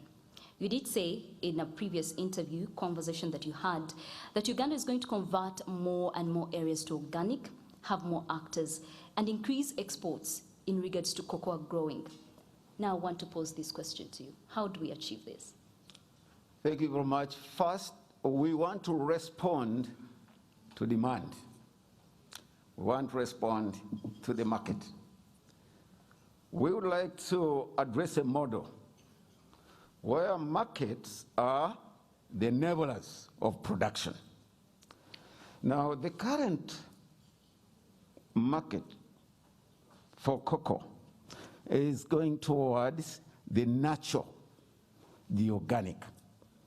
There is increasing demand and consumption for organic and natural products. This is where Uganda has a comparative and competitive advantage in the sense that almost all our cocoa is being produced organically. When it comes to organic standards and certification, that is where maybe we can fall short of calling cocoa organic, purely organic, because of the requirements for certification. However, in general terms, our cocoa is organic. So, one, we want to respond to a viable market, but also, two, there are other drivers and enablers for us to expand the industry. We have other areas with the potential to grow cocoa. In the department working with NARO, we have an activity that we call agronomic characterization of areas that can grow a crop. So before you invest in a crop, before you think of growing a crop like a cocoa, we sample the soils, we analyze the soils, and see the suitability and appropriateness of that particular soil to grow a crop. NARO, that is general research, can map a country, fine. For us, for agronomic management practices, we need to go out and do the soil characterization to inform subsequent agronomic management practices. And this is what we did when it came to West Nile. West Nile, Koboko, and Honorable is here, I can testify. We had to go there and sample the soils. And we found that cocoa can grow well in West Nile, in Koboko, in that forest enclave, if you like. The areas and the reasons we do that because of increasing consumer consciousness, health consciousness. We go there to find out whether there are no heavy metals, like lead, like mercury. So that's why we carry out such practices. So it is, one, the market demand, but also, for us, we want to expand and diversify sources of income, rural income, and also employment. Those are the drivers to those actions. I want to leave you with this question to reflect on. There are parts of this country that are hell-bent in some cultural practices, like, say, cattle keeping. I mean, how do we then interest such communities to take part in cocoa growing? This is something I want you to reflect on, but for now I want to move on right away to Mr. Renard Nicholas, who's the Program Officer, Private Sector Development and Trade. He is a young professional in European and international affairs, and he specializes in foreign economic relations, international aid, and cooperation. And I have been told that you're always looking for new opportunities, new challenging opportunities in the European Union public affairs and, of course, the project management sectors. My question is, Mr. Nicholas Renard, I mean, if you're to look at the European Union way of doing things, always funding different African countries, which one would you say is the best way to see good fruits, good results from the investment that they make, from the funding? Should we do a private sector investment approach or a government approach, investment approach? Thank you. First of all, if you let me jump back on two issues that have been mentioned by the two last speakers that I think are really important for us. My neighbor mentioned, missing opportunities and opportunities. There are some striking figures that I read when preparing this panel. In 2013, Europe represented 56% of the total volume of imported cocoa beans from Uganda. In 2017, it was only 22%. So the trend has been the warning on exports from Uganda to Europe of cocoa beans. So there is one issue, one of the issues, and I think it's my other colleague who mentioned it. Why are we seeing this downgrading trend? One of the reasons is because Europe is increasing demand for transparency, traceability of certified high-quality premium cocoa. So that's one of the issues. So I think certifications and the lack of quality standards for cocoa exports is one of the key issues if we want Ugandan companies to increase their markets, especially in Europe. So I'll try to bring a European perspective. And then coming back on your question on do we work with private sector or public stakeholders, I think we work with both. As European Union, we've been investing since 2018 over 48 billion Ugandan shillings on the development of the cocoa and coffee value chains. So we're working both with public stakeholders. We're working closely with UCDA for the development of the policy, and cocoa strategy. It's been mentioned a lot here, the importance of to have a national strategy, right? So we've been working as Dr. Mukulu said in the beginning on the regulatory impact assessment. That was one of the first steps, and we are now working with UCDA and Ministry of Agriculture on the development of a more broader strategy for the sector. But as EU, we also work directly with the private sectors. We focus on, let's say, two main areas with private sector. First, improving harvesting and production. So we try to work directly with cooperative traders and farmers to scale up production. Second aspect, we also work on trade and investment promotion. So let me just take two examples of what we do as European Union. In 2019, we've been supporting with the International Trade Center, which is an international organization. We have helped Ugandan SMEs to participate to the Chocoa Fair in Amsterdam. A few weeks ago, we've supported Ugandan SMEs to go to Paris to the Cocoa Trade Fair, so that they will be able to meet directly with European buyers to understand more what they're expecting in terms of quality for the beans, of what kind of products would be interesting for Ugandan companies to produce and export to the European markets. So just to say that, yeah, as EU, we work both with the private and the public sectors, and I think that's the key for the development of the cocoa value chain in Uganda.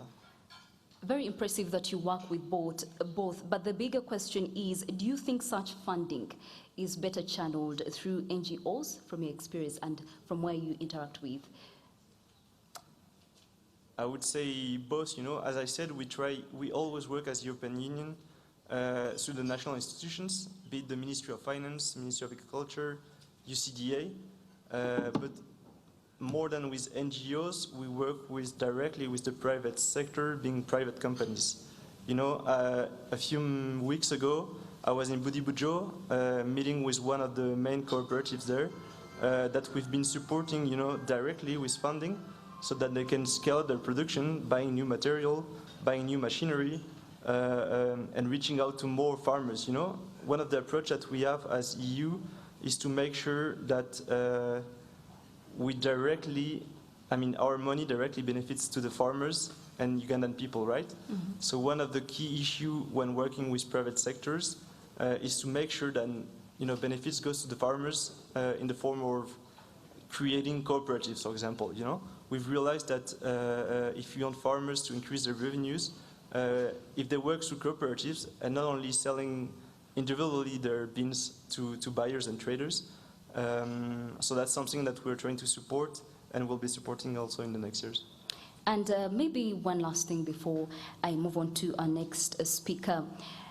From, again, your interaction with different African countries and those that are doing so well in terms of cocoa growing and are benefiting a lot from it, what are some of the lessons that you think as a country, as, for example, the stakeholders here, as those different people that are interested in investing in this business, can actually pick from? I would say, and jumping back on what my colleague said, on Côte d'Ivoire, we've been working closely with Côte d'Ivoire, Ivory Coast, sorry, on the development of the cocoa value chain. Of course, they are one, if not the bigger exporter. But we've seen that because there is really a national strategy to develop this value chain, they've managed to reach impressive results. They've said, my colleague said that they've been switching from coffee to cocoa, which is true. And so as European Union, because there is a national strategy and let's say political willingness to develop this value chain, for us it's been easier to engage on a bigger scale, with bigger investments, directly with the government and with the country, private sector also. So yeah, I would say, key issue is when you have a national strategy, and then resources allocated to this strategy, then as European Union, as donor, it's easier for us to come in and contribute to the development of the value chain. Great. Thank you so much, Mr. Renard Nicholas, the Program Officer, Private Sector Development and Trade. I do want to call upon Gabriel to take note of the different questions that are happening on social media so that we pose these questions to them. And once again, the hashtag is sustainable agriculture. We have the hashtag investment, hashtag opportunities. And allow me to move on to Honorable James Bolivar Baba, who is a retired diplomat. And you have been serving the people of Koboko County, Koboko District as their representative in Parliament. And on a number of occasions, you have interacted with cocoa farmers. And I want to pick your thoughts on generally the entire activity, how it has benefited the people in Koboko, just from where you sit.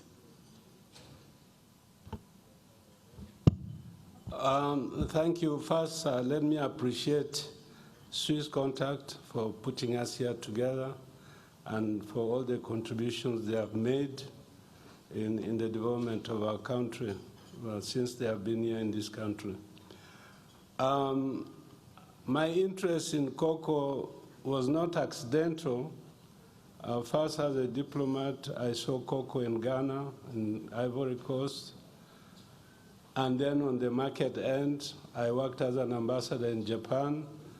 I saw the value of chocolate. The chocolate shops there were special. They were the most expensive. And when I connected the two, I said, what the hell are we doing here in Uganda?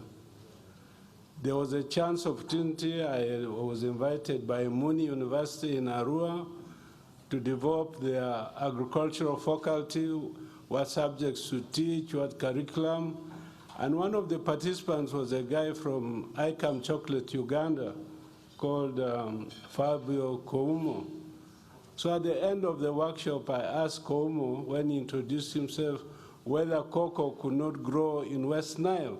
Because I told him, I come from a background of where we were brought up growing tobacco. And for over 40 years, tobacco and cotton never transformed the lives in West Nile at all.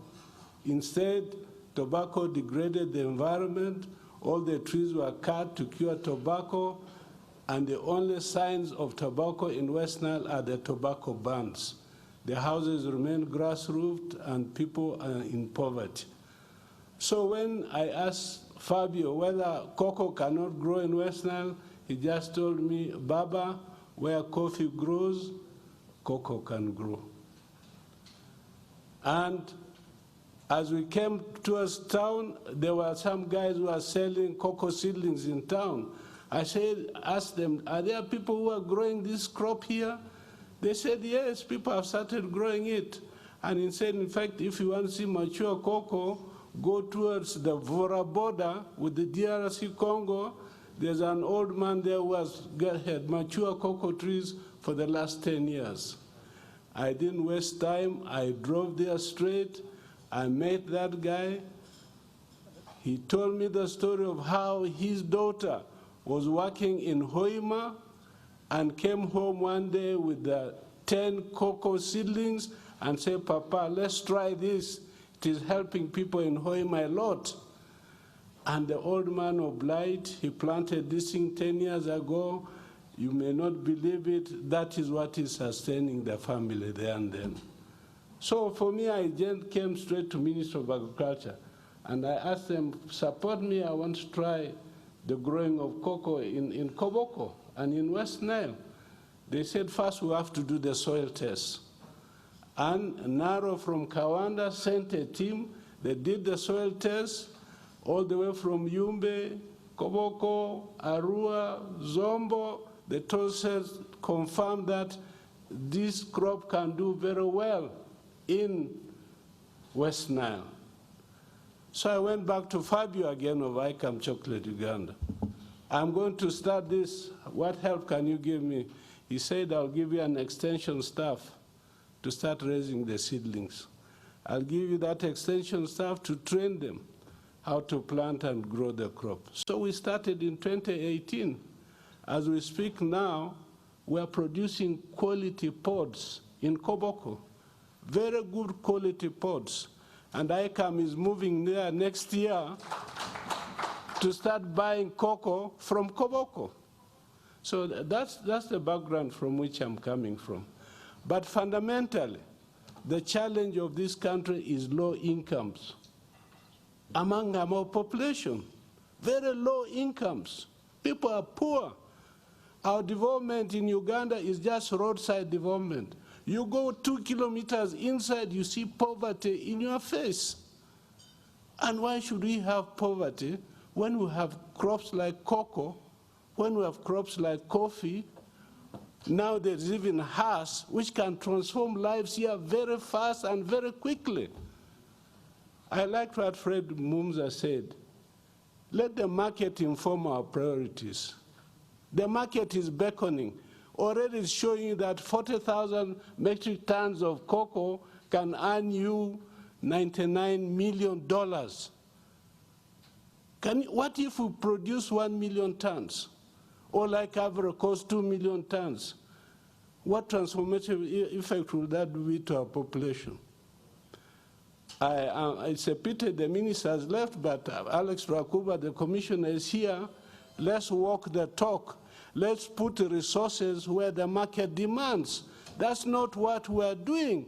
I'm in parliament, I do the budgeting, I do the appropriation, but the talk of war is immense. We're putting 170 million into a stimulus package, 170 billion.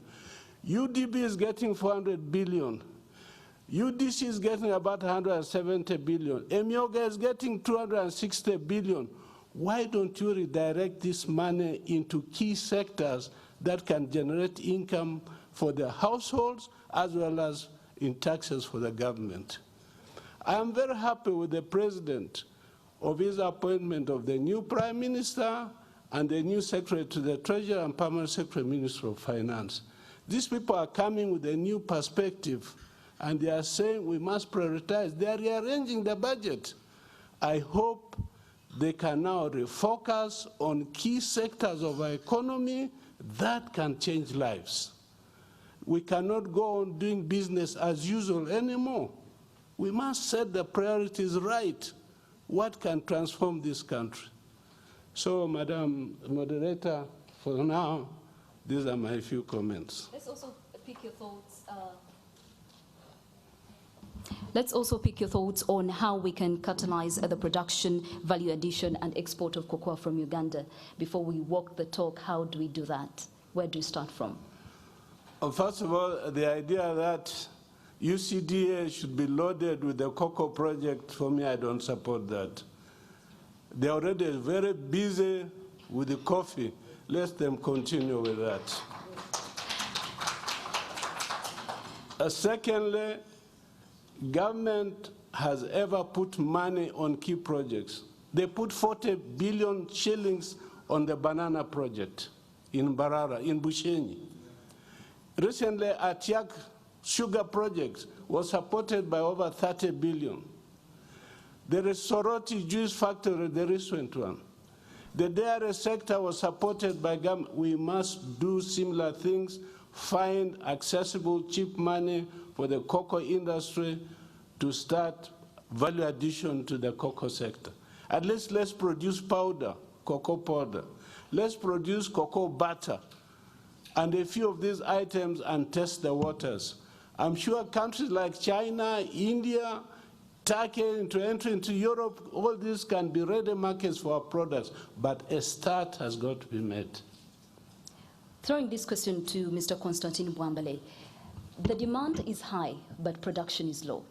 We've had the different comments from fellow panelists.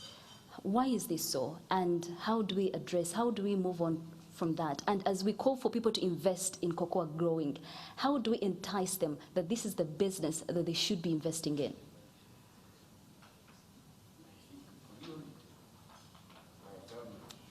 Your microphone, please.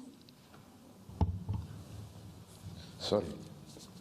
I think priority focus should be put on sector development, yes, needing to come from government.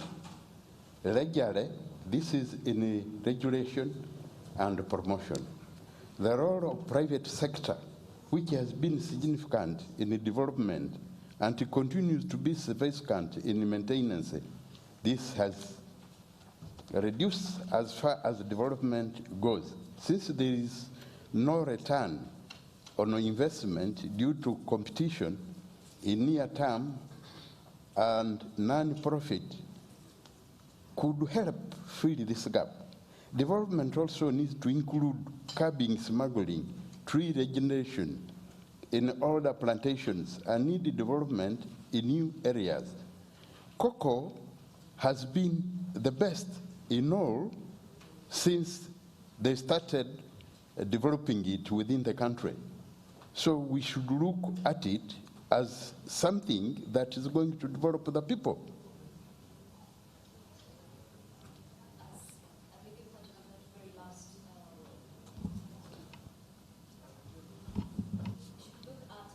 We should look at cocoa as a plant that will be able to help the people get out of poverty.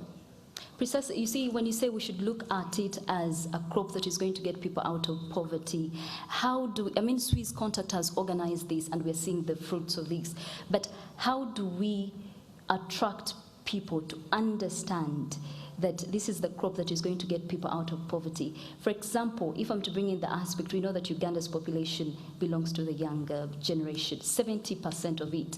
How do we encourage young people, for instance, to say, if there's a young person that has some funds, to say, let me invest in cocoa growing? What is that one aspect that is very appealing, for example, to the younger generation? It's better government to do regular monitoring and evaluation of projects. Yes. By strengthening compliance with standards and regulations along the value chain, and better marketing, branding of Uganda cocoa. Yeah. Now, before I open this conversation to us here to pose your questions, I want to throw this question to actually all the speakers. How do we attract people to invest heavily in cocoa growing? I want to start with Mr. Renard Nicholas at the very extreme left. How do we entice them to actually invest in cocoa growing? Those that are watching us today, what is there that they should be investing in? Thank you. I'll be brief, and I'll just use the European perspective. One point that I already made, I think one of the key aspects to attract more investment from European companies here and to promote exports to Ugandan, from some Ugandan companies to Europe is traceability certification for organic and high-quality coffee. So I would say quality is one of the keys. I know one of the other issues that have been pointed out by European buyers, cocoa, that is produced in Uganda. So those are the two issues: quality, based on traceability, transparency, and high standards, and then volume of production. All right, we'll move on to Mr. Alex Rakoba, Commissioner Crop Production. Over to you. What are your thoughts on how we as a country, Swiss Contact has organized this symposium? How do we attract more people in this business, later on the younger population, to be part of this? I am grateful to Swiss Contact once again for the opportunity. This opportunity availed to Ugandans to look at investments in cocoa. One, we need to use the entry point of market. The benefits, we want the benefits. Look at the benefits. What is it that is involved in growing cocoa? What are the benefits? First of all, let us look at the monetary value. Yes. And then can economists like Dr. Muhumuza work with us to come up with the total economic value of growing cocoa, an acre of cocoa. I don't want to look at the 7.4 million Uganda shillings that you can get in 2 seasons from an acre of cocoa. But there are other products. What about the jobs? If we industrialized, if we established cottage industries, how many youths are we going to employ? So can we value all these benefits? What about the products like livestock feed, the cocoa liquor, and all these 15 or 20 products that we can get from cocoa? If we can get a total economic value of all that we can get from cocoa, then we shall be able to attract Ugandans to invest in cocoa. All right, take it over, Mr. Baba. Let me use the experience of what we did in Koboko. So after we got some training, we selected about 40 interested farmers who wanted to try and grow the crop. And we took them to Bundubuju. We put them in a bus, took them to Bundubujo and said, look, this is what these people are doing growing cocoa, how they grow it and how they are benefiting. Every of those farmers went back very satisfied that this is the way to go. So I think one area to interest people is do an exposure visit.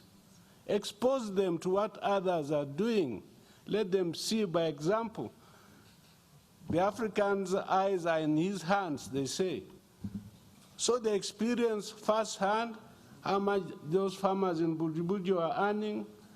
And actually, Dr. Mukulu told us earlier, they no longer even grow food because their food is in their pockets. They can afford to buy whatever food they want. Once you have income, you can afford to buy whatever you want. Great. Thank you so much. Secondly, let's organize demonstration farms around the country, and I think this is for government to do. They have established where this crop is already viable. Organize demonstration farms with select farmers so that others can also learn from there. Backed by training of extension staff. Already we have about 460 extension staff in the single spine extension staff. Mr. Wakuba knows about them. Let's retrain them to focus also in the area of cocoa and these other priority areas so that they can give extension work to the young people, to all farmers, and they do not falter. Thank you. Demonstration farms, exposure, very key to attract people to invest in this sector. Now, our economist on the panel, you were actually asked a very important question of, people need to quantify how much you get out of it, how much do you put in, where is the benefit? And I want to throw that question to you briefly. Let us in on why someone watching us today should invest in cocoa growing. Thank you, moderator, and happy to be coming after they have already mentioned it. We have to work with them. Yes. They have been growing it, and as the Honorable has put it, that's one of the best ways to show who has been involved and how much are they getting out of it. That evidence is out there. We call it return on investment. So we already have the information, and we only need to get it and package it to say, those who have invested in an acre, this is what they have got. Those invested in 5 acres, this is what they have got. That evidence, I'm sure, we only need to go and pick it from the growing areas. But secondly, there is a bigger part on what is it at the national level. True. Because that triggers the policy makers. So you want to excite two entities, the nation itself to invest in cocoa. Next is other individuals to also decide to invest in cocoa. And this is possible. Now the second tier would be, how do we remove the bottlenecks for them? Because some of them would be saying, I can grow cocoa. What diseases are likely to attack my cocoa? What do I do when they come? Where do I get the right cocoa planting materials? Where do I get what is my soil, the right soil? Now that's beyond an individual person, but that information is the business of government. So we should also be providing that. So it goes back to demonstration farms, for example, exposure visits as well. And extension services, people who walk the journey with them. Sometimes people have emotions, and there can also be cultural fears. Yes. How do I grow cocoa now? When will it ripen? When do I get what? Let me do my rice. Because you're competing with other enterprises they have on their small pieces of land. So that evidence will be very clear, both short-term and long-term. So if you do cocoa, this is what happens in 10 years, in 5 years. If you do rice, this is what will happen. And they will be ready to believe. Thank you so much, Dr. Fred Mhumza, for that. And I want to believe the Swiss Contact Country representative is actually taking note of this. It's very important to expose, the general people that could ideally invest in this business to the different things that they are supposed to benefit in. Demonstration farms, exposure visits, they're also very key to attract people to this sector. I want to immediately, because we do have another panel discussion on beekeeping, I want us to quickly push this conversation to the general audience. We want to hear from you, for example. You've been sitting very obediently, but what are your thoughts exactly on cocoa growing? You've heard the speakers. I want my colleague to quickly move around and we pick a few questions that we'll pose to our panel speakers. Over to you, Gabriel. I will start with an apology. We don't have much time, so we're going to go through this very quickly. When you put your hand up, I'll bring the microphone to you, and if you could just go to what you would call your most burning point, and that's the one that we will take. We also have participation for the online audiences. I'd like to let those online know that they can use the chat option to type their questions and their comments. I know we have Pamela, who is the entrepreneur, who is the proprietor for Mama Asante. They have 100 acres of cocoa, and they also do value addition. We're going to give you an opportunity to speak, but unfortunately that will just be for a minute. If you could unmute and get ready to speak immediately after this gentleman. Thank you, moderator. Mine is just a supplement to what the panelists have said. Indeed, as they have mentioned, cocoa is a high-value crop. And the time when I started picking interest in cocoa, I went to Cocoa Development Project. They told me one simple thing, that where bananas grow, cocoa can do. And indeed, for me, I'm coming from Mount Elgon. Literally, we have started cocoa on small scale, but cocoa there is doing very well. My appeal to government, that for us to realize the volumes we want, they must invest in this cocoa. First of all, I can give them an example. A country like Ivory Coast, they have been investing 20 to 25% of national budget into cocoa sector since 1960. Now, recently, Vietnam has been investing 20, 25, 30, even 45% of the national budget into agriculture. And what they get, if you invest $1, you get $3 in this sector. Besides individual income, cocoa has been proved to be an environmentally friendly crop. Intercrop it. For us, east and where we come, literally all trees have been depleted. But we are going in those woodlands. If we can plant cocoa, we are planting back the forest. Thank you very much. Profitable, environmentally friendly. Can we have Pamela speak? If you could unmute Pamela. And if you're in the room and you have something to say, just put your hand up and let's try and be brief. Pamela, over to you. Yes, thank you so much. This has been a wonderful intervention. For those of you who don't know, my name is Pamela Nyoti. I'm an agribusiness diaspora entrepreneur. And I have my cocoa business in Uganda where I have a farm, and my farm is about 128 acres planted with cocoa right now. But when I started way back in 2011, there were so many challenges that we went through because generally, I've been engaged in the cocoa industry since 2006 with a Belgian counterpart, and we've worked in several Caribbean countries, Central America.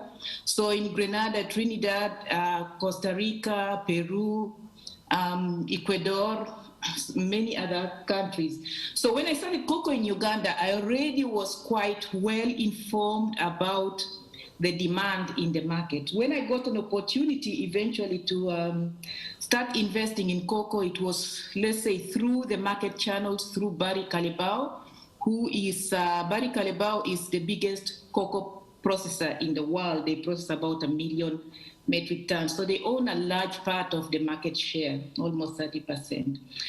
Now, what I did learn in the process when I started, we didn't have information, so it was really difficult to start a wide-scale production of cocoa. And what I decided to do at the time was to put out agronomists in the field.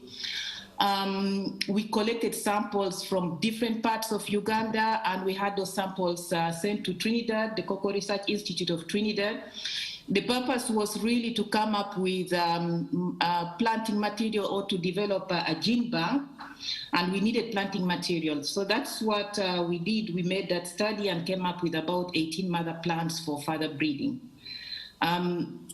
In the meantime, we started planting cocoa, and we reached out to 1,800 farmers, where we were supposed to reach 12,000 farmers was our target.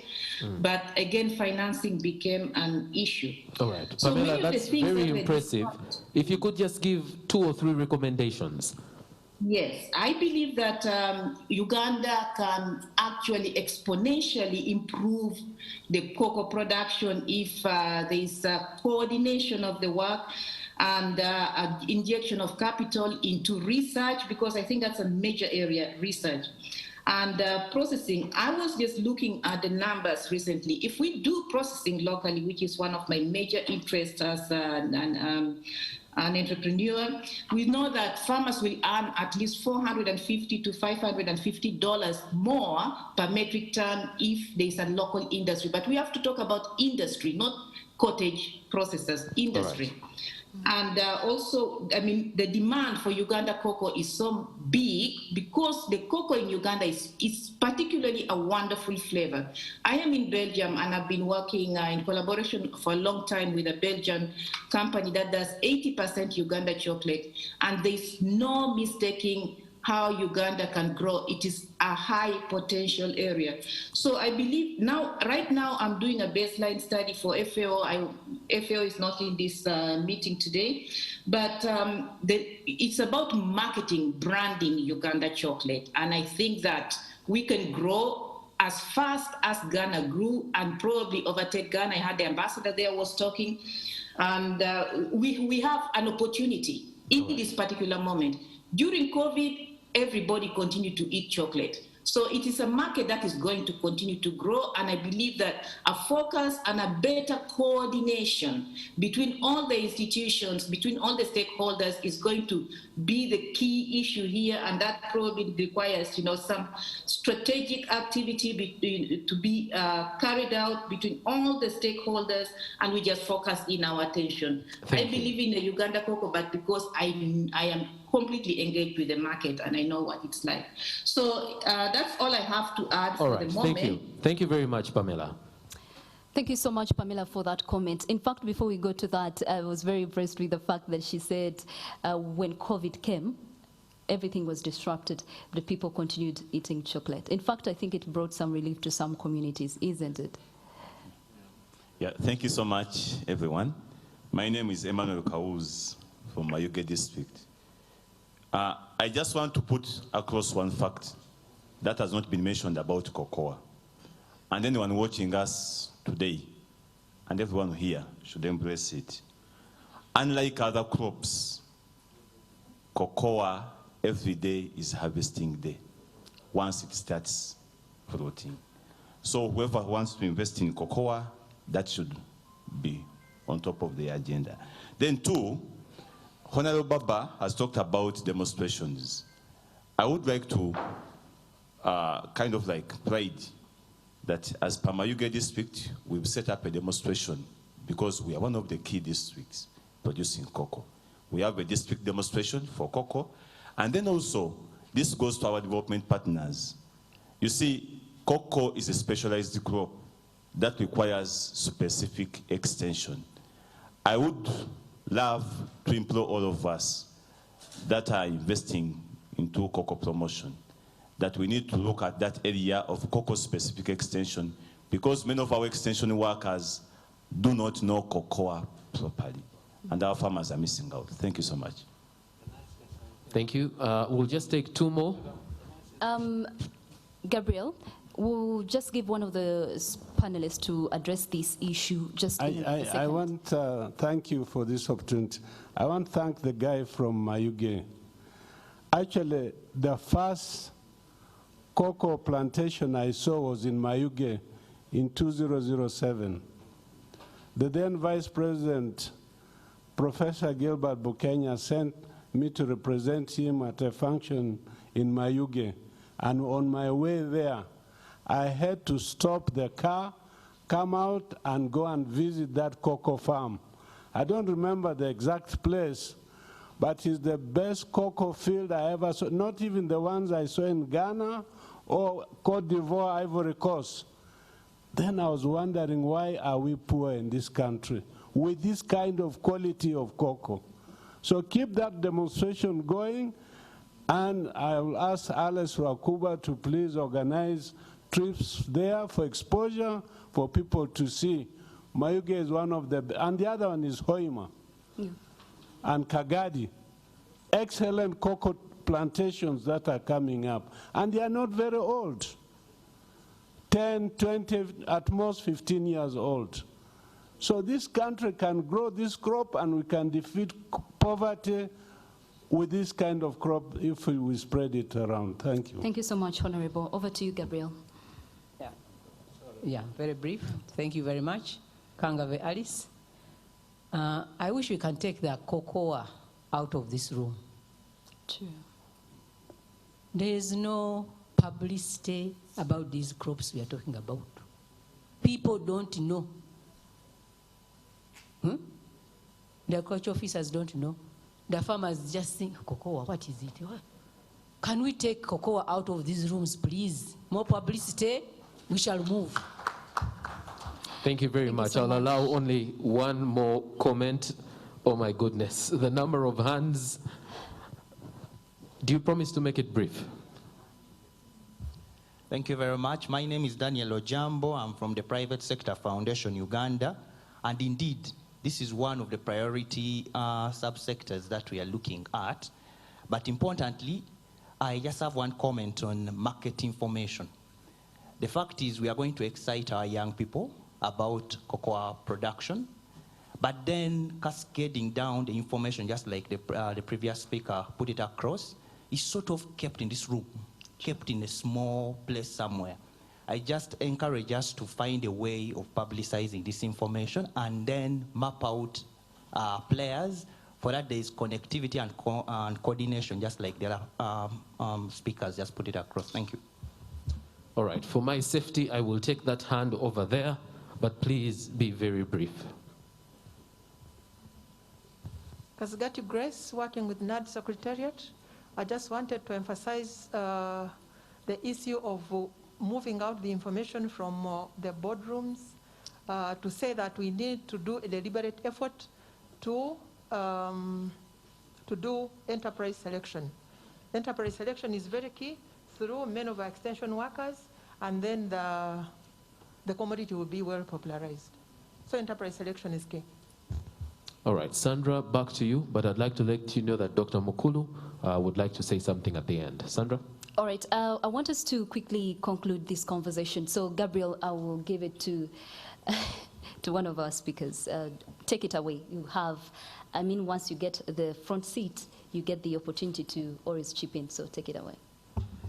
Yeah, thank you very much. I appreciate the comments from the plenary from the floor.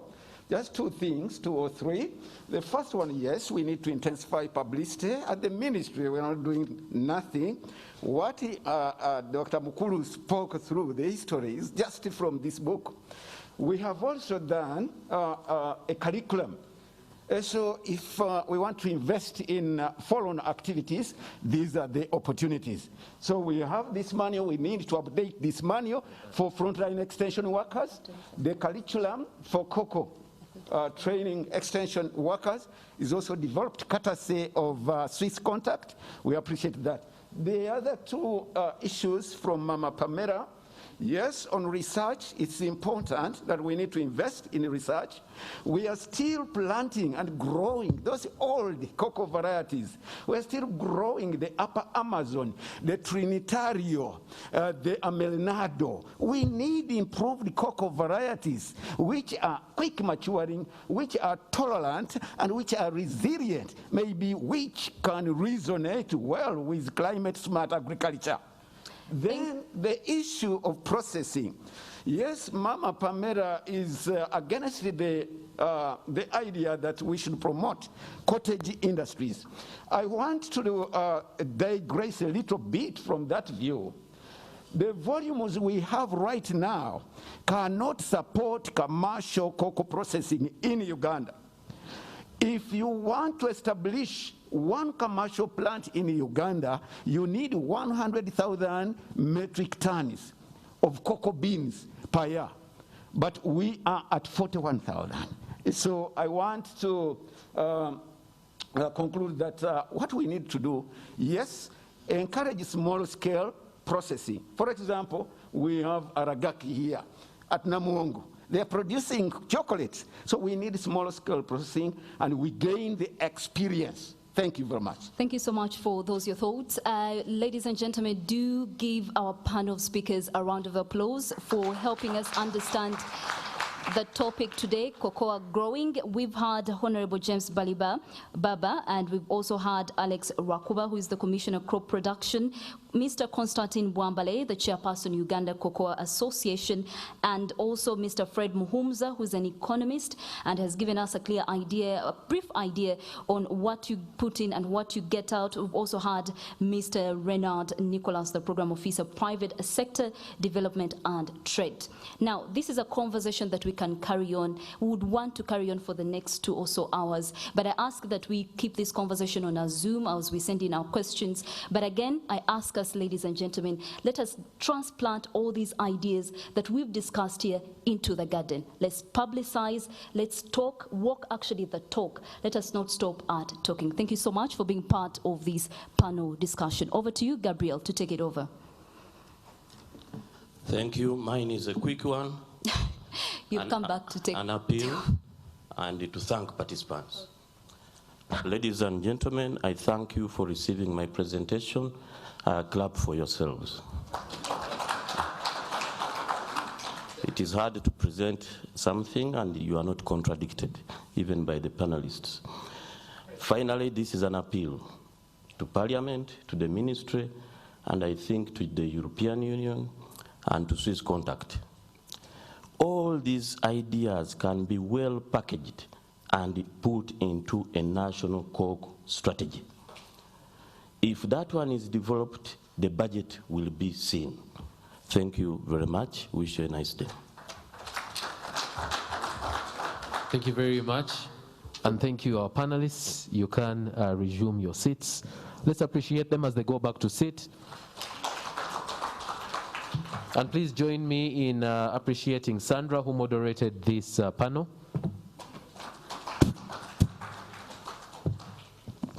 Excellent. Today we're talking about investment opportunities, and we're talking about, sustainable investment along the value chain. It is important that we get the farmers, who we've talked about quite a bit today, to interface with those that have what one panelist called available cheap money. Money to enable them actually expand their enterprises, to actually do these things that we've spoken about. We have some represented here in the room.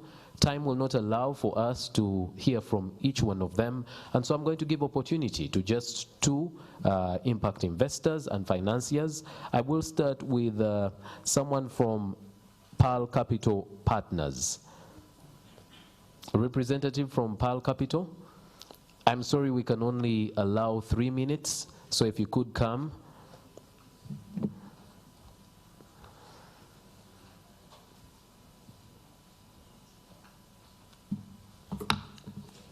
Thank you. Moderators of the event, the organizers, Swiss Contact, development partners, distinguished guests here today, and the panel discussion that I would like to build on. My name is David Ivan Wangolo. I work with Pearl Capital Partners, which is an impact fund manager that has been in Uganda since 2006. As impact investors, we've invested only in the agri-value chain, and we pretty much understand the challenges that SMEs face in regard to raising capital. I would just like to dwell on a few things that impact investors look out for. Impact investors are interested in SMEs that are there for growth. It looks at SMEs that have management and skills. Impact is only sustainable if there are commercial returns. And we must develop strategic partners in the markets, in the exit opportunity, because the investors want their money back, and also among the development partners. As Pearl Capital Partners, we've made investments, some of which include partners that have worked with Swiss Contact, including KK Foods in the chili sector, Biinzika Poultry International, Naseko and Fika Seeds, who provide inputs, and more recently in the coffee value chain, among companies like Sekofa, which is a cooperative, and Clark Farms, which is a high-value coffee processor. So we have a deep track record in understanding the challenges that SMEs face and SMEs that require growth. We provide capital in flexible structures, from debt to equity, and we provide $250,000 million to $2 million in investment. More recently, we launched the Yield Uganda Investment Fund, for which the EU is a partner. And alongside that fund, there is a BDS component which builds on the technical capacities of the investments that we make. Looking at the challenges of cocoa, where would we place our money? One, we would place our money in butter and powder processing so that we can get away from the beans because we'd like to invest beyond the production. We don't believe that Uganda has a production problem, maybe a productivity problem, but Uganda has a processing, logistics, and route to market problem, and that's where we think our capital can be best placed. Our BDS facility supports extension services, and therefore we would be eager to support extension services, post-harvest management, and outgrower management using our BDS technical assistance facility. And that would directly go to the suppliers of the SME that we invest in. With COVID, we believe there will be a lot of balance sheet repair, and part of our capital goes towards balance sheet repair and fixing the challenges that COVID brought on in terms of market development and moving the product to the final consumer. And also because of the price collapse that happened in the cocoa industry 2 years ago, there will certainly be opportunities for that. As the Yield Fund again, would like to also invest in operational improvement, and so when we find that SMEs do not have the right skills and management to run these companies, we do want to invest there and not just provide capital. So provide capital with the right kind of support at governance and at operational level. And then finally, I would like to invest in the strategic partners for these SMEs, which include the market and which include opportunities to exit the initial investors in those funds. So with those few remarks, I would just like to note that the opportunity for us to partner with companies both in the beekeeping and the cocoa does exist, and we are located here in Kampala, and we are ready to listen to you and to offer the right kind of advice to provide capital for your projects. Thank you.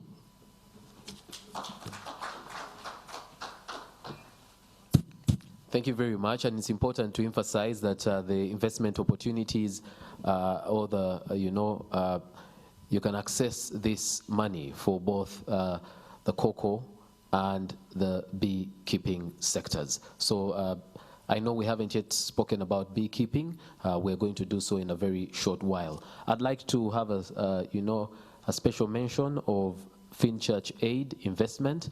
They are also high impact investors in the sector. And now I'd like to invite just one more, and if you could also just use 2 minutes or so, a representative from Incluvest.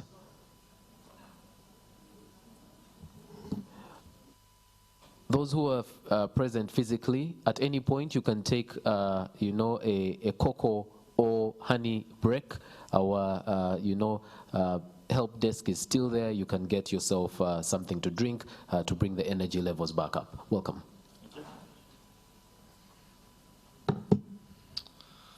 Hello, good afternoon, everyone. My name is Arnoud de Visser. I come from the Netherlands, and I'm quite excited to be here.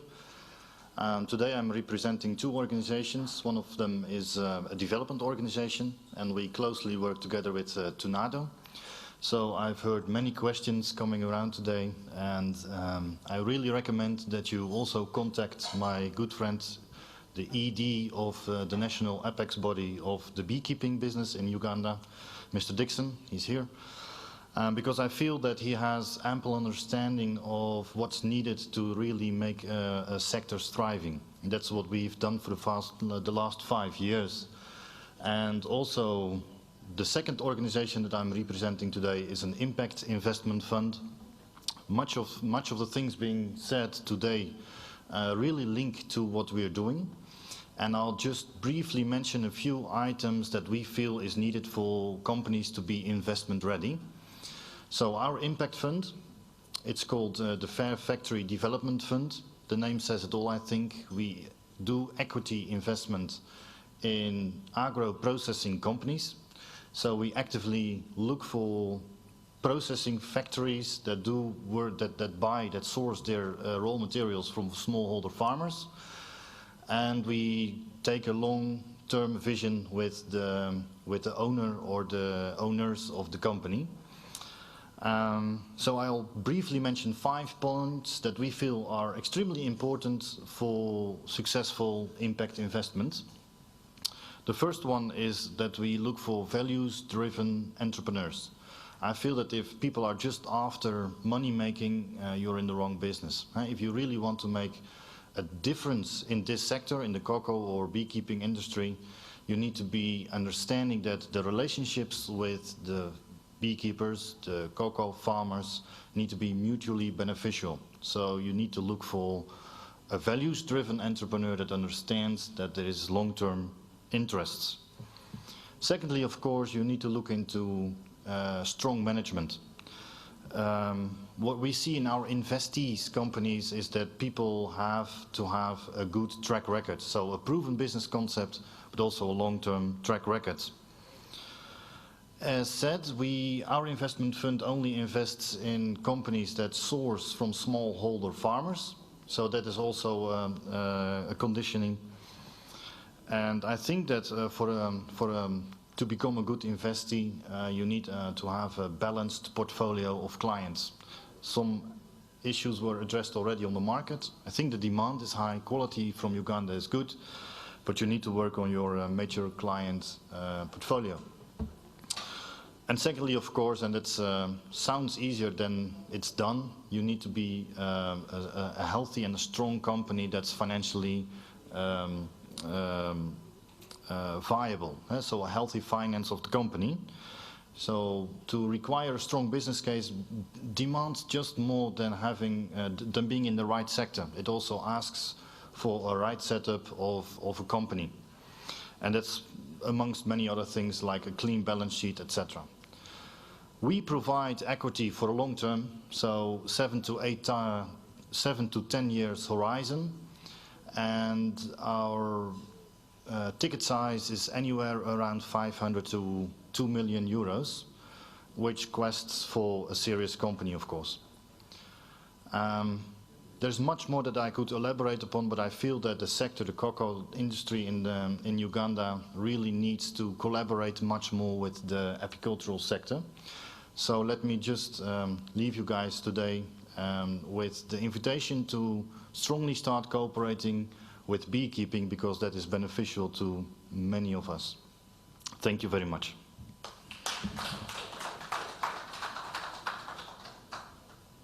Just for clarity on the size of those tickets, was that 500,000 euros? Okay, all right. You said 500, okay. Shillings or just 500 without the 1,000. Thank you very much. And ladies and gentlemen, would like to go to a keynote presentation on beekeeping. The person who is going to give this presentation was introduced earlier on. The minister did recognize her. She is Kangabe Alice. I think she's retired from, the minister said retired, but not tired. She was acting assistant commissioner, entomology, but she's now an entrepreneur in beekeeping. And let's just, you could start with the presentation as we work out, making sure that people can see it. Welcome.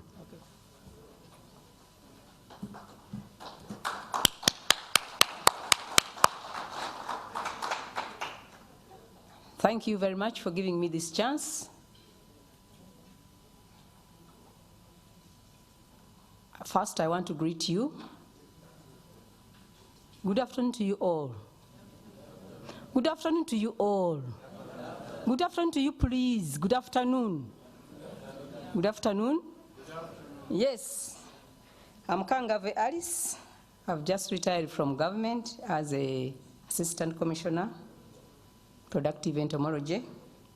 And now, as I've already been introduced, I'm the director for a company called Bee Center Enterprise.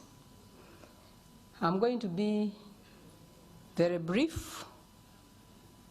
My job was to give you some background on beekeeping in Uganda, which started some years in 80s. That's when the government came in, and it was under the animal industry. Now it moved over to the entomology department under the productive entomology. You all know that we are talking about the honeybee. It's the insect in the whole world which has so many benefits. Do you agree with that? Do you agree with that? If it stings you, Honorable, it's giving you a dose of bee venom, which is going to help you to resist most of the diseases. Bees pollinate 80% of our crops, and it gives us different products. When we started in 1980s, we had Care Canada coming in. They did a good job. They trained bee masters, about 8 of them. These bee masters were being trained in Tabora, in Tanzania. We were only 2 in the Ministry of Agriculture, me and the late Mr. Nsubuga, who were minding the bees in the whole of Uganda. These people who were trained came back from Tabora with a very big knowledge. They must be retired like me, most of them. And Care Canada put up different collection centers. That is, we had one in Nalukolongo, we had one in Mbale, Konge, Soroti, Mbarara, Stock Farm. These were centers for collecting bee products and even making beehives and protective wares. We had a very big factory for making beehives in Injeru, here in Jinja, and one in Mbarara Stock Farm. In the 90s, we were honored to have Commonwealth coming in through Bees for Development, which carried out a study to find out what is happening in Uganda. And this study really opened up our eyes, realized that we didn't have a policy, realized that beekeepers were working on their own. We had to rearrange the industry, and that's how we came up with Tornado. We also came up with a draft policy and bills and statutory instruments to handle beekeeping.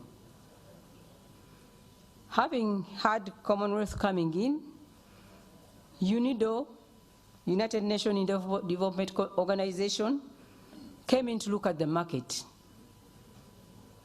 Farmers had their good quality honey, but they wouldn't export. So with the help of UNIDO, we were able to put Ugandan's honey on the list of the third world countries to export honey to the EU market. I want to thank Swiss Contact. I think this is one of the partners in beekeeping where our marriage had stayed for some good years. Others have gone, others come and they go. UNIDO came and went. It dropped beekeeping. Care, there was the war and things went like that. But with Swiss Contact, we have moved for some years with them. They are always with us. I thank you very much for being there, for the bee. After seeing that our bees the population was going down, and borrowing a leaf from Tanzania, where the bees are being reserved.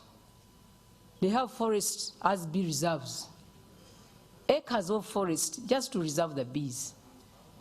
But ours, we realized that the population of bees was going down. So the government came up with a project of farm-based bee reserve, where hives were being given to farmers in order to have more colonies reserved at the farmer's place. And this project gave out some beekeeping processing equipment after realizing that the farmer needs some basic equipment to handle the products. We thank Operation wealth creation through NADS.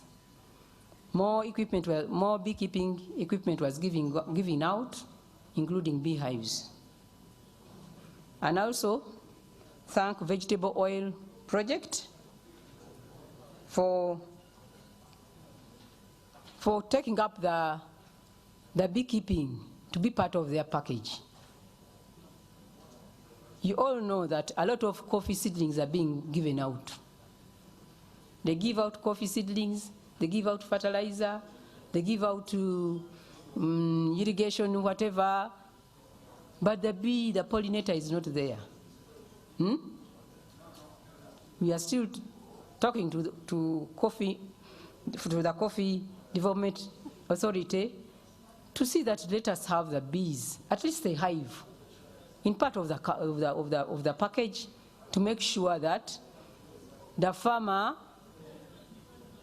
expects a high yield. Because if a bee is present near a coffee plant, the beans will be equal throughout the coffee stem.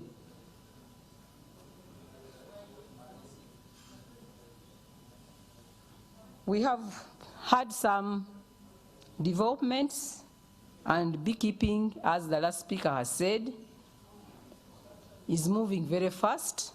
I think cocoa I should also emphasize that cocoa takes the same directions as bees have taken. Having an apex body will move cocoa as the bees are moving. They're moving on a very high speed, as you'll hear later.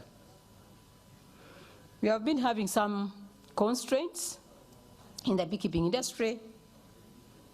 In the late 90s, we had tax-free on our beekeeping equipment.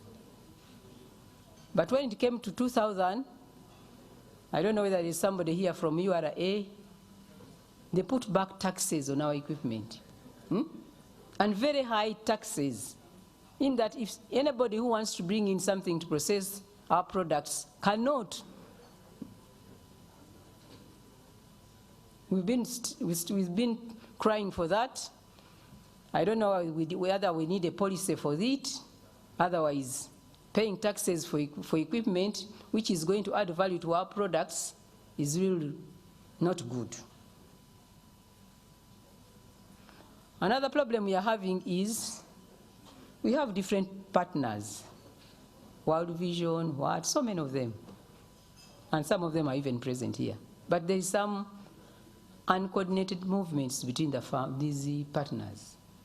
If somebody gives us a lot of hives, why don't you come in to train and even to give the farmers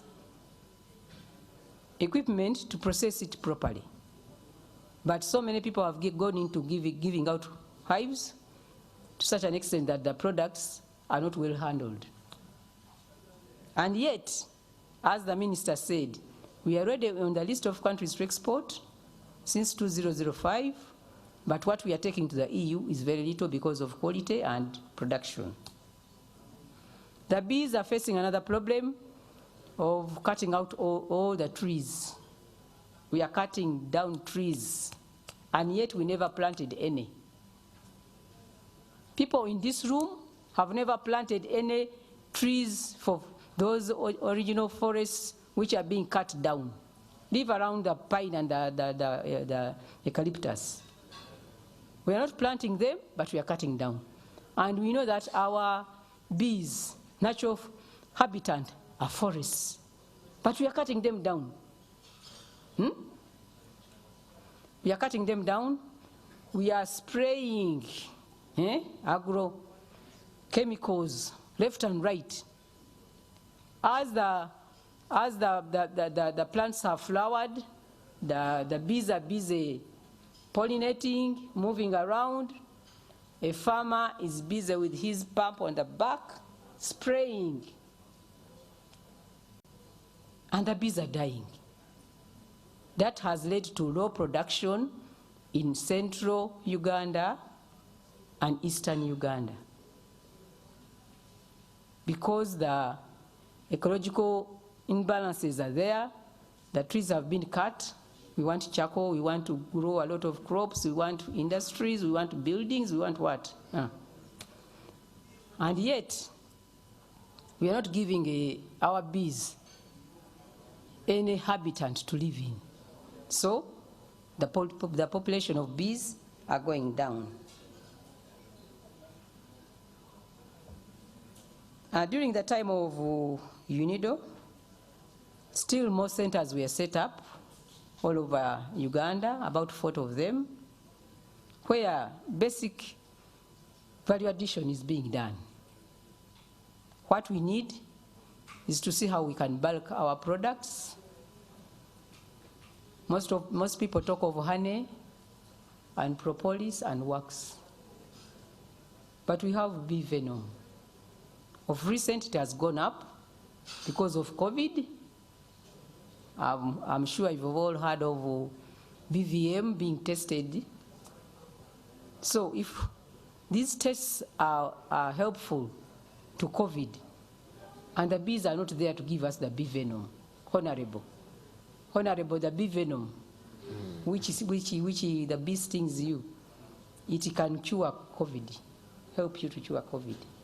Tests are being done. So if the bee population is going down, and yet the COVID cases are increasing, what are we going to do? If the medics who are testing the bee venom say yes, it can cure, or it can do something, what are we going to do? They will be asking us for bees to produce the bee venom. Right. And yet we have not handled them properly. I apologize for coming in. I just would like to let you know that in a few minutes, the TV audience will be leaving us because they have to go for news. So if you could bring the presentation to a close, so we can say a goodbye to those on TV. Okay, thank you very much. I think he has, I think I've said, because mine was the background and how beekeeping has moved. Let me stop there. Thank you very much. Let's appreciate her. Madam Kangabe Alice, Assistant Commissioner, Entomology, Ministry of Agriculture, retired but not tired. Would like to thank you very much for giving us that history of beekeeping in Uganda, where it started and where it's at, the opportunities, and the many different products that can come from beekeeping. You have heard about, the work that Swiss Contact and other partners are doing in relation to the cocoa industry and beekeeping. You have heard many people say that if the conversation does not go beyond this room, then we will have done a disservice. You and I are the agents that are going to take this beyond the room. But we've also had the opportunity of having NTV as a broadcast partner today, but also people joining us via Zoom, and the conversation has been on social media. Each of us has received information that we probably already had, but have reinforced that information. Some people are hearing this information for the first time. Somebody just sent me a message and he said, after listening, I feel like running to my small farm and starting to plant cocoa. And then he adds, and this is a person that works or used to work at the Parliament of Uganda, he adds that the disservice has been that this information has not been given to people. And he thinks that government should be playing a critical role. But organizations like Swiss Contact come in, to boost government's efforts. And so let's continue to do what we need to do in order to get this information out there. The partners that you've heard talking here are all accessible. If you would like to get in touch with anybody that you had speaking today, the contacts are available. You can go to the social media pages of Swiss Contact and start a conversation there. You should also join in on the conversation that we're having online. We shared the hashtags, sustainable agriculture, investment, and those are the hashtags that we are using. We did have the Minister for Agriculture come, give us his remarks, and also launch the dynamic markets for farmers, sustainable cocoa and Beekeeping in Uganda project that's being done by Swiss Contact for the next 4 years. He gave commitment on government's part, to make the sector viable. We've had commitments from financiers, we've had commitments from development partners, and therefore the opportunities are many. The final thing we're going to do for today is we're going to have a panel discussion on, the beekeeping sector. It is now my opportunity, my privilege to invite our panelists who we're going to have a very brief conversation with, and I apologize that because of time, this will not be as extensive as we would want it to be, but we will continue the conversations on social media platforms. Please invite to the panel Mr. Dixon Biriomumaisho. I apologize for saying your name wrongly, but Dixon is the executive director of TUNADO. It's an umbrella body for those involved in beekeeping. Dixon, if you could please come to the panel. Also joining us at the front is Mr. Lawrence Tusimo Muhanji, Assistant Commissioner, Entomology, Ministry of Agriculture, Animal Industry and Fisheries. Assistant Commissioner, if you could come to the front as well. Joining us online, Dr. Deborah Amulen, who you did hear from earlier on. And finally,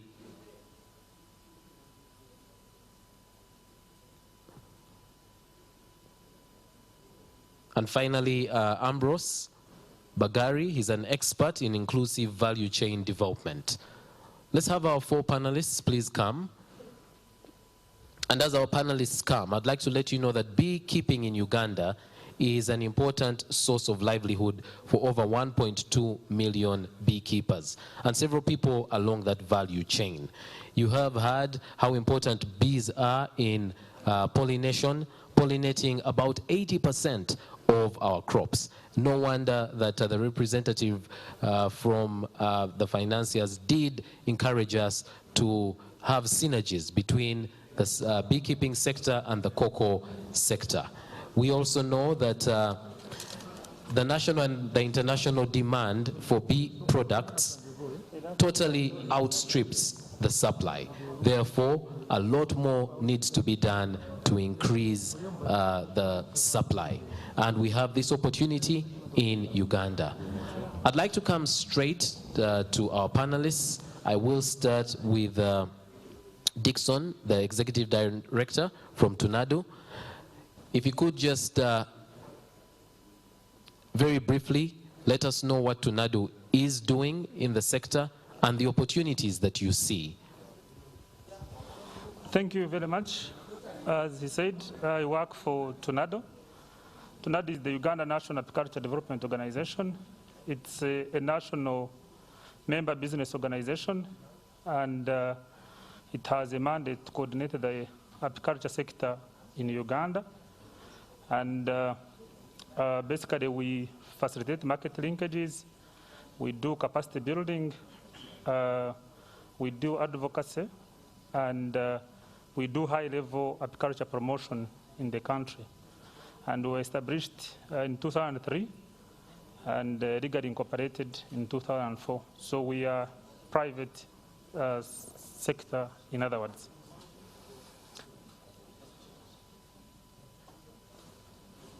As we focus our conversation on investment today, what are the barriers to increased investment in the sector?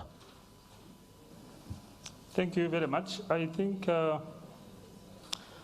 most people, when they talk about beekeeping, they have phobia for bees. They think bees sting, and yet bees are social insects actually. That is what they forget. And most want to go into the high end, and yet the biggest opportunity is actually at the beekeeping level. There is a very huge opportunity there. But basically, they fear that.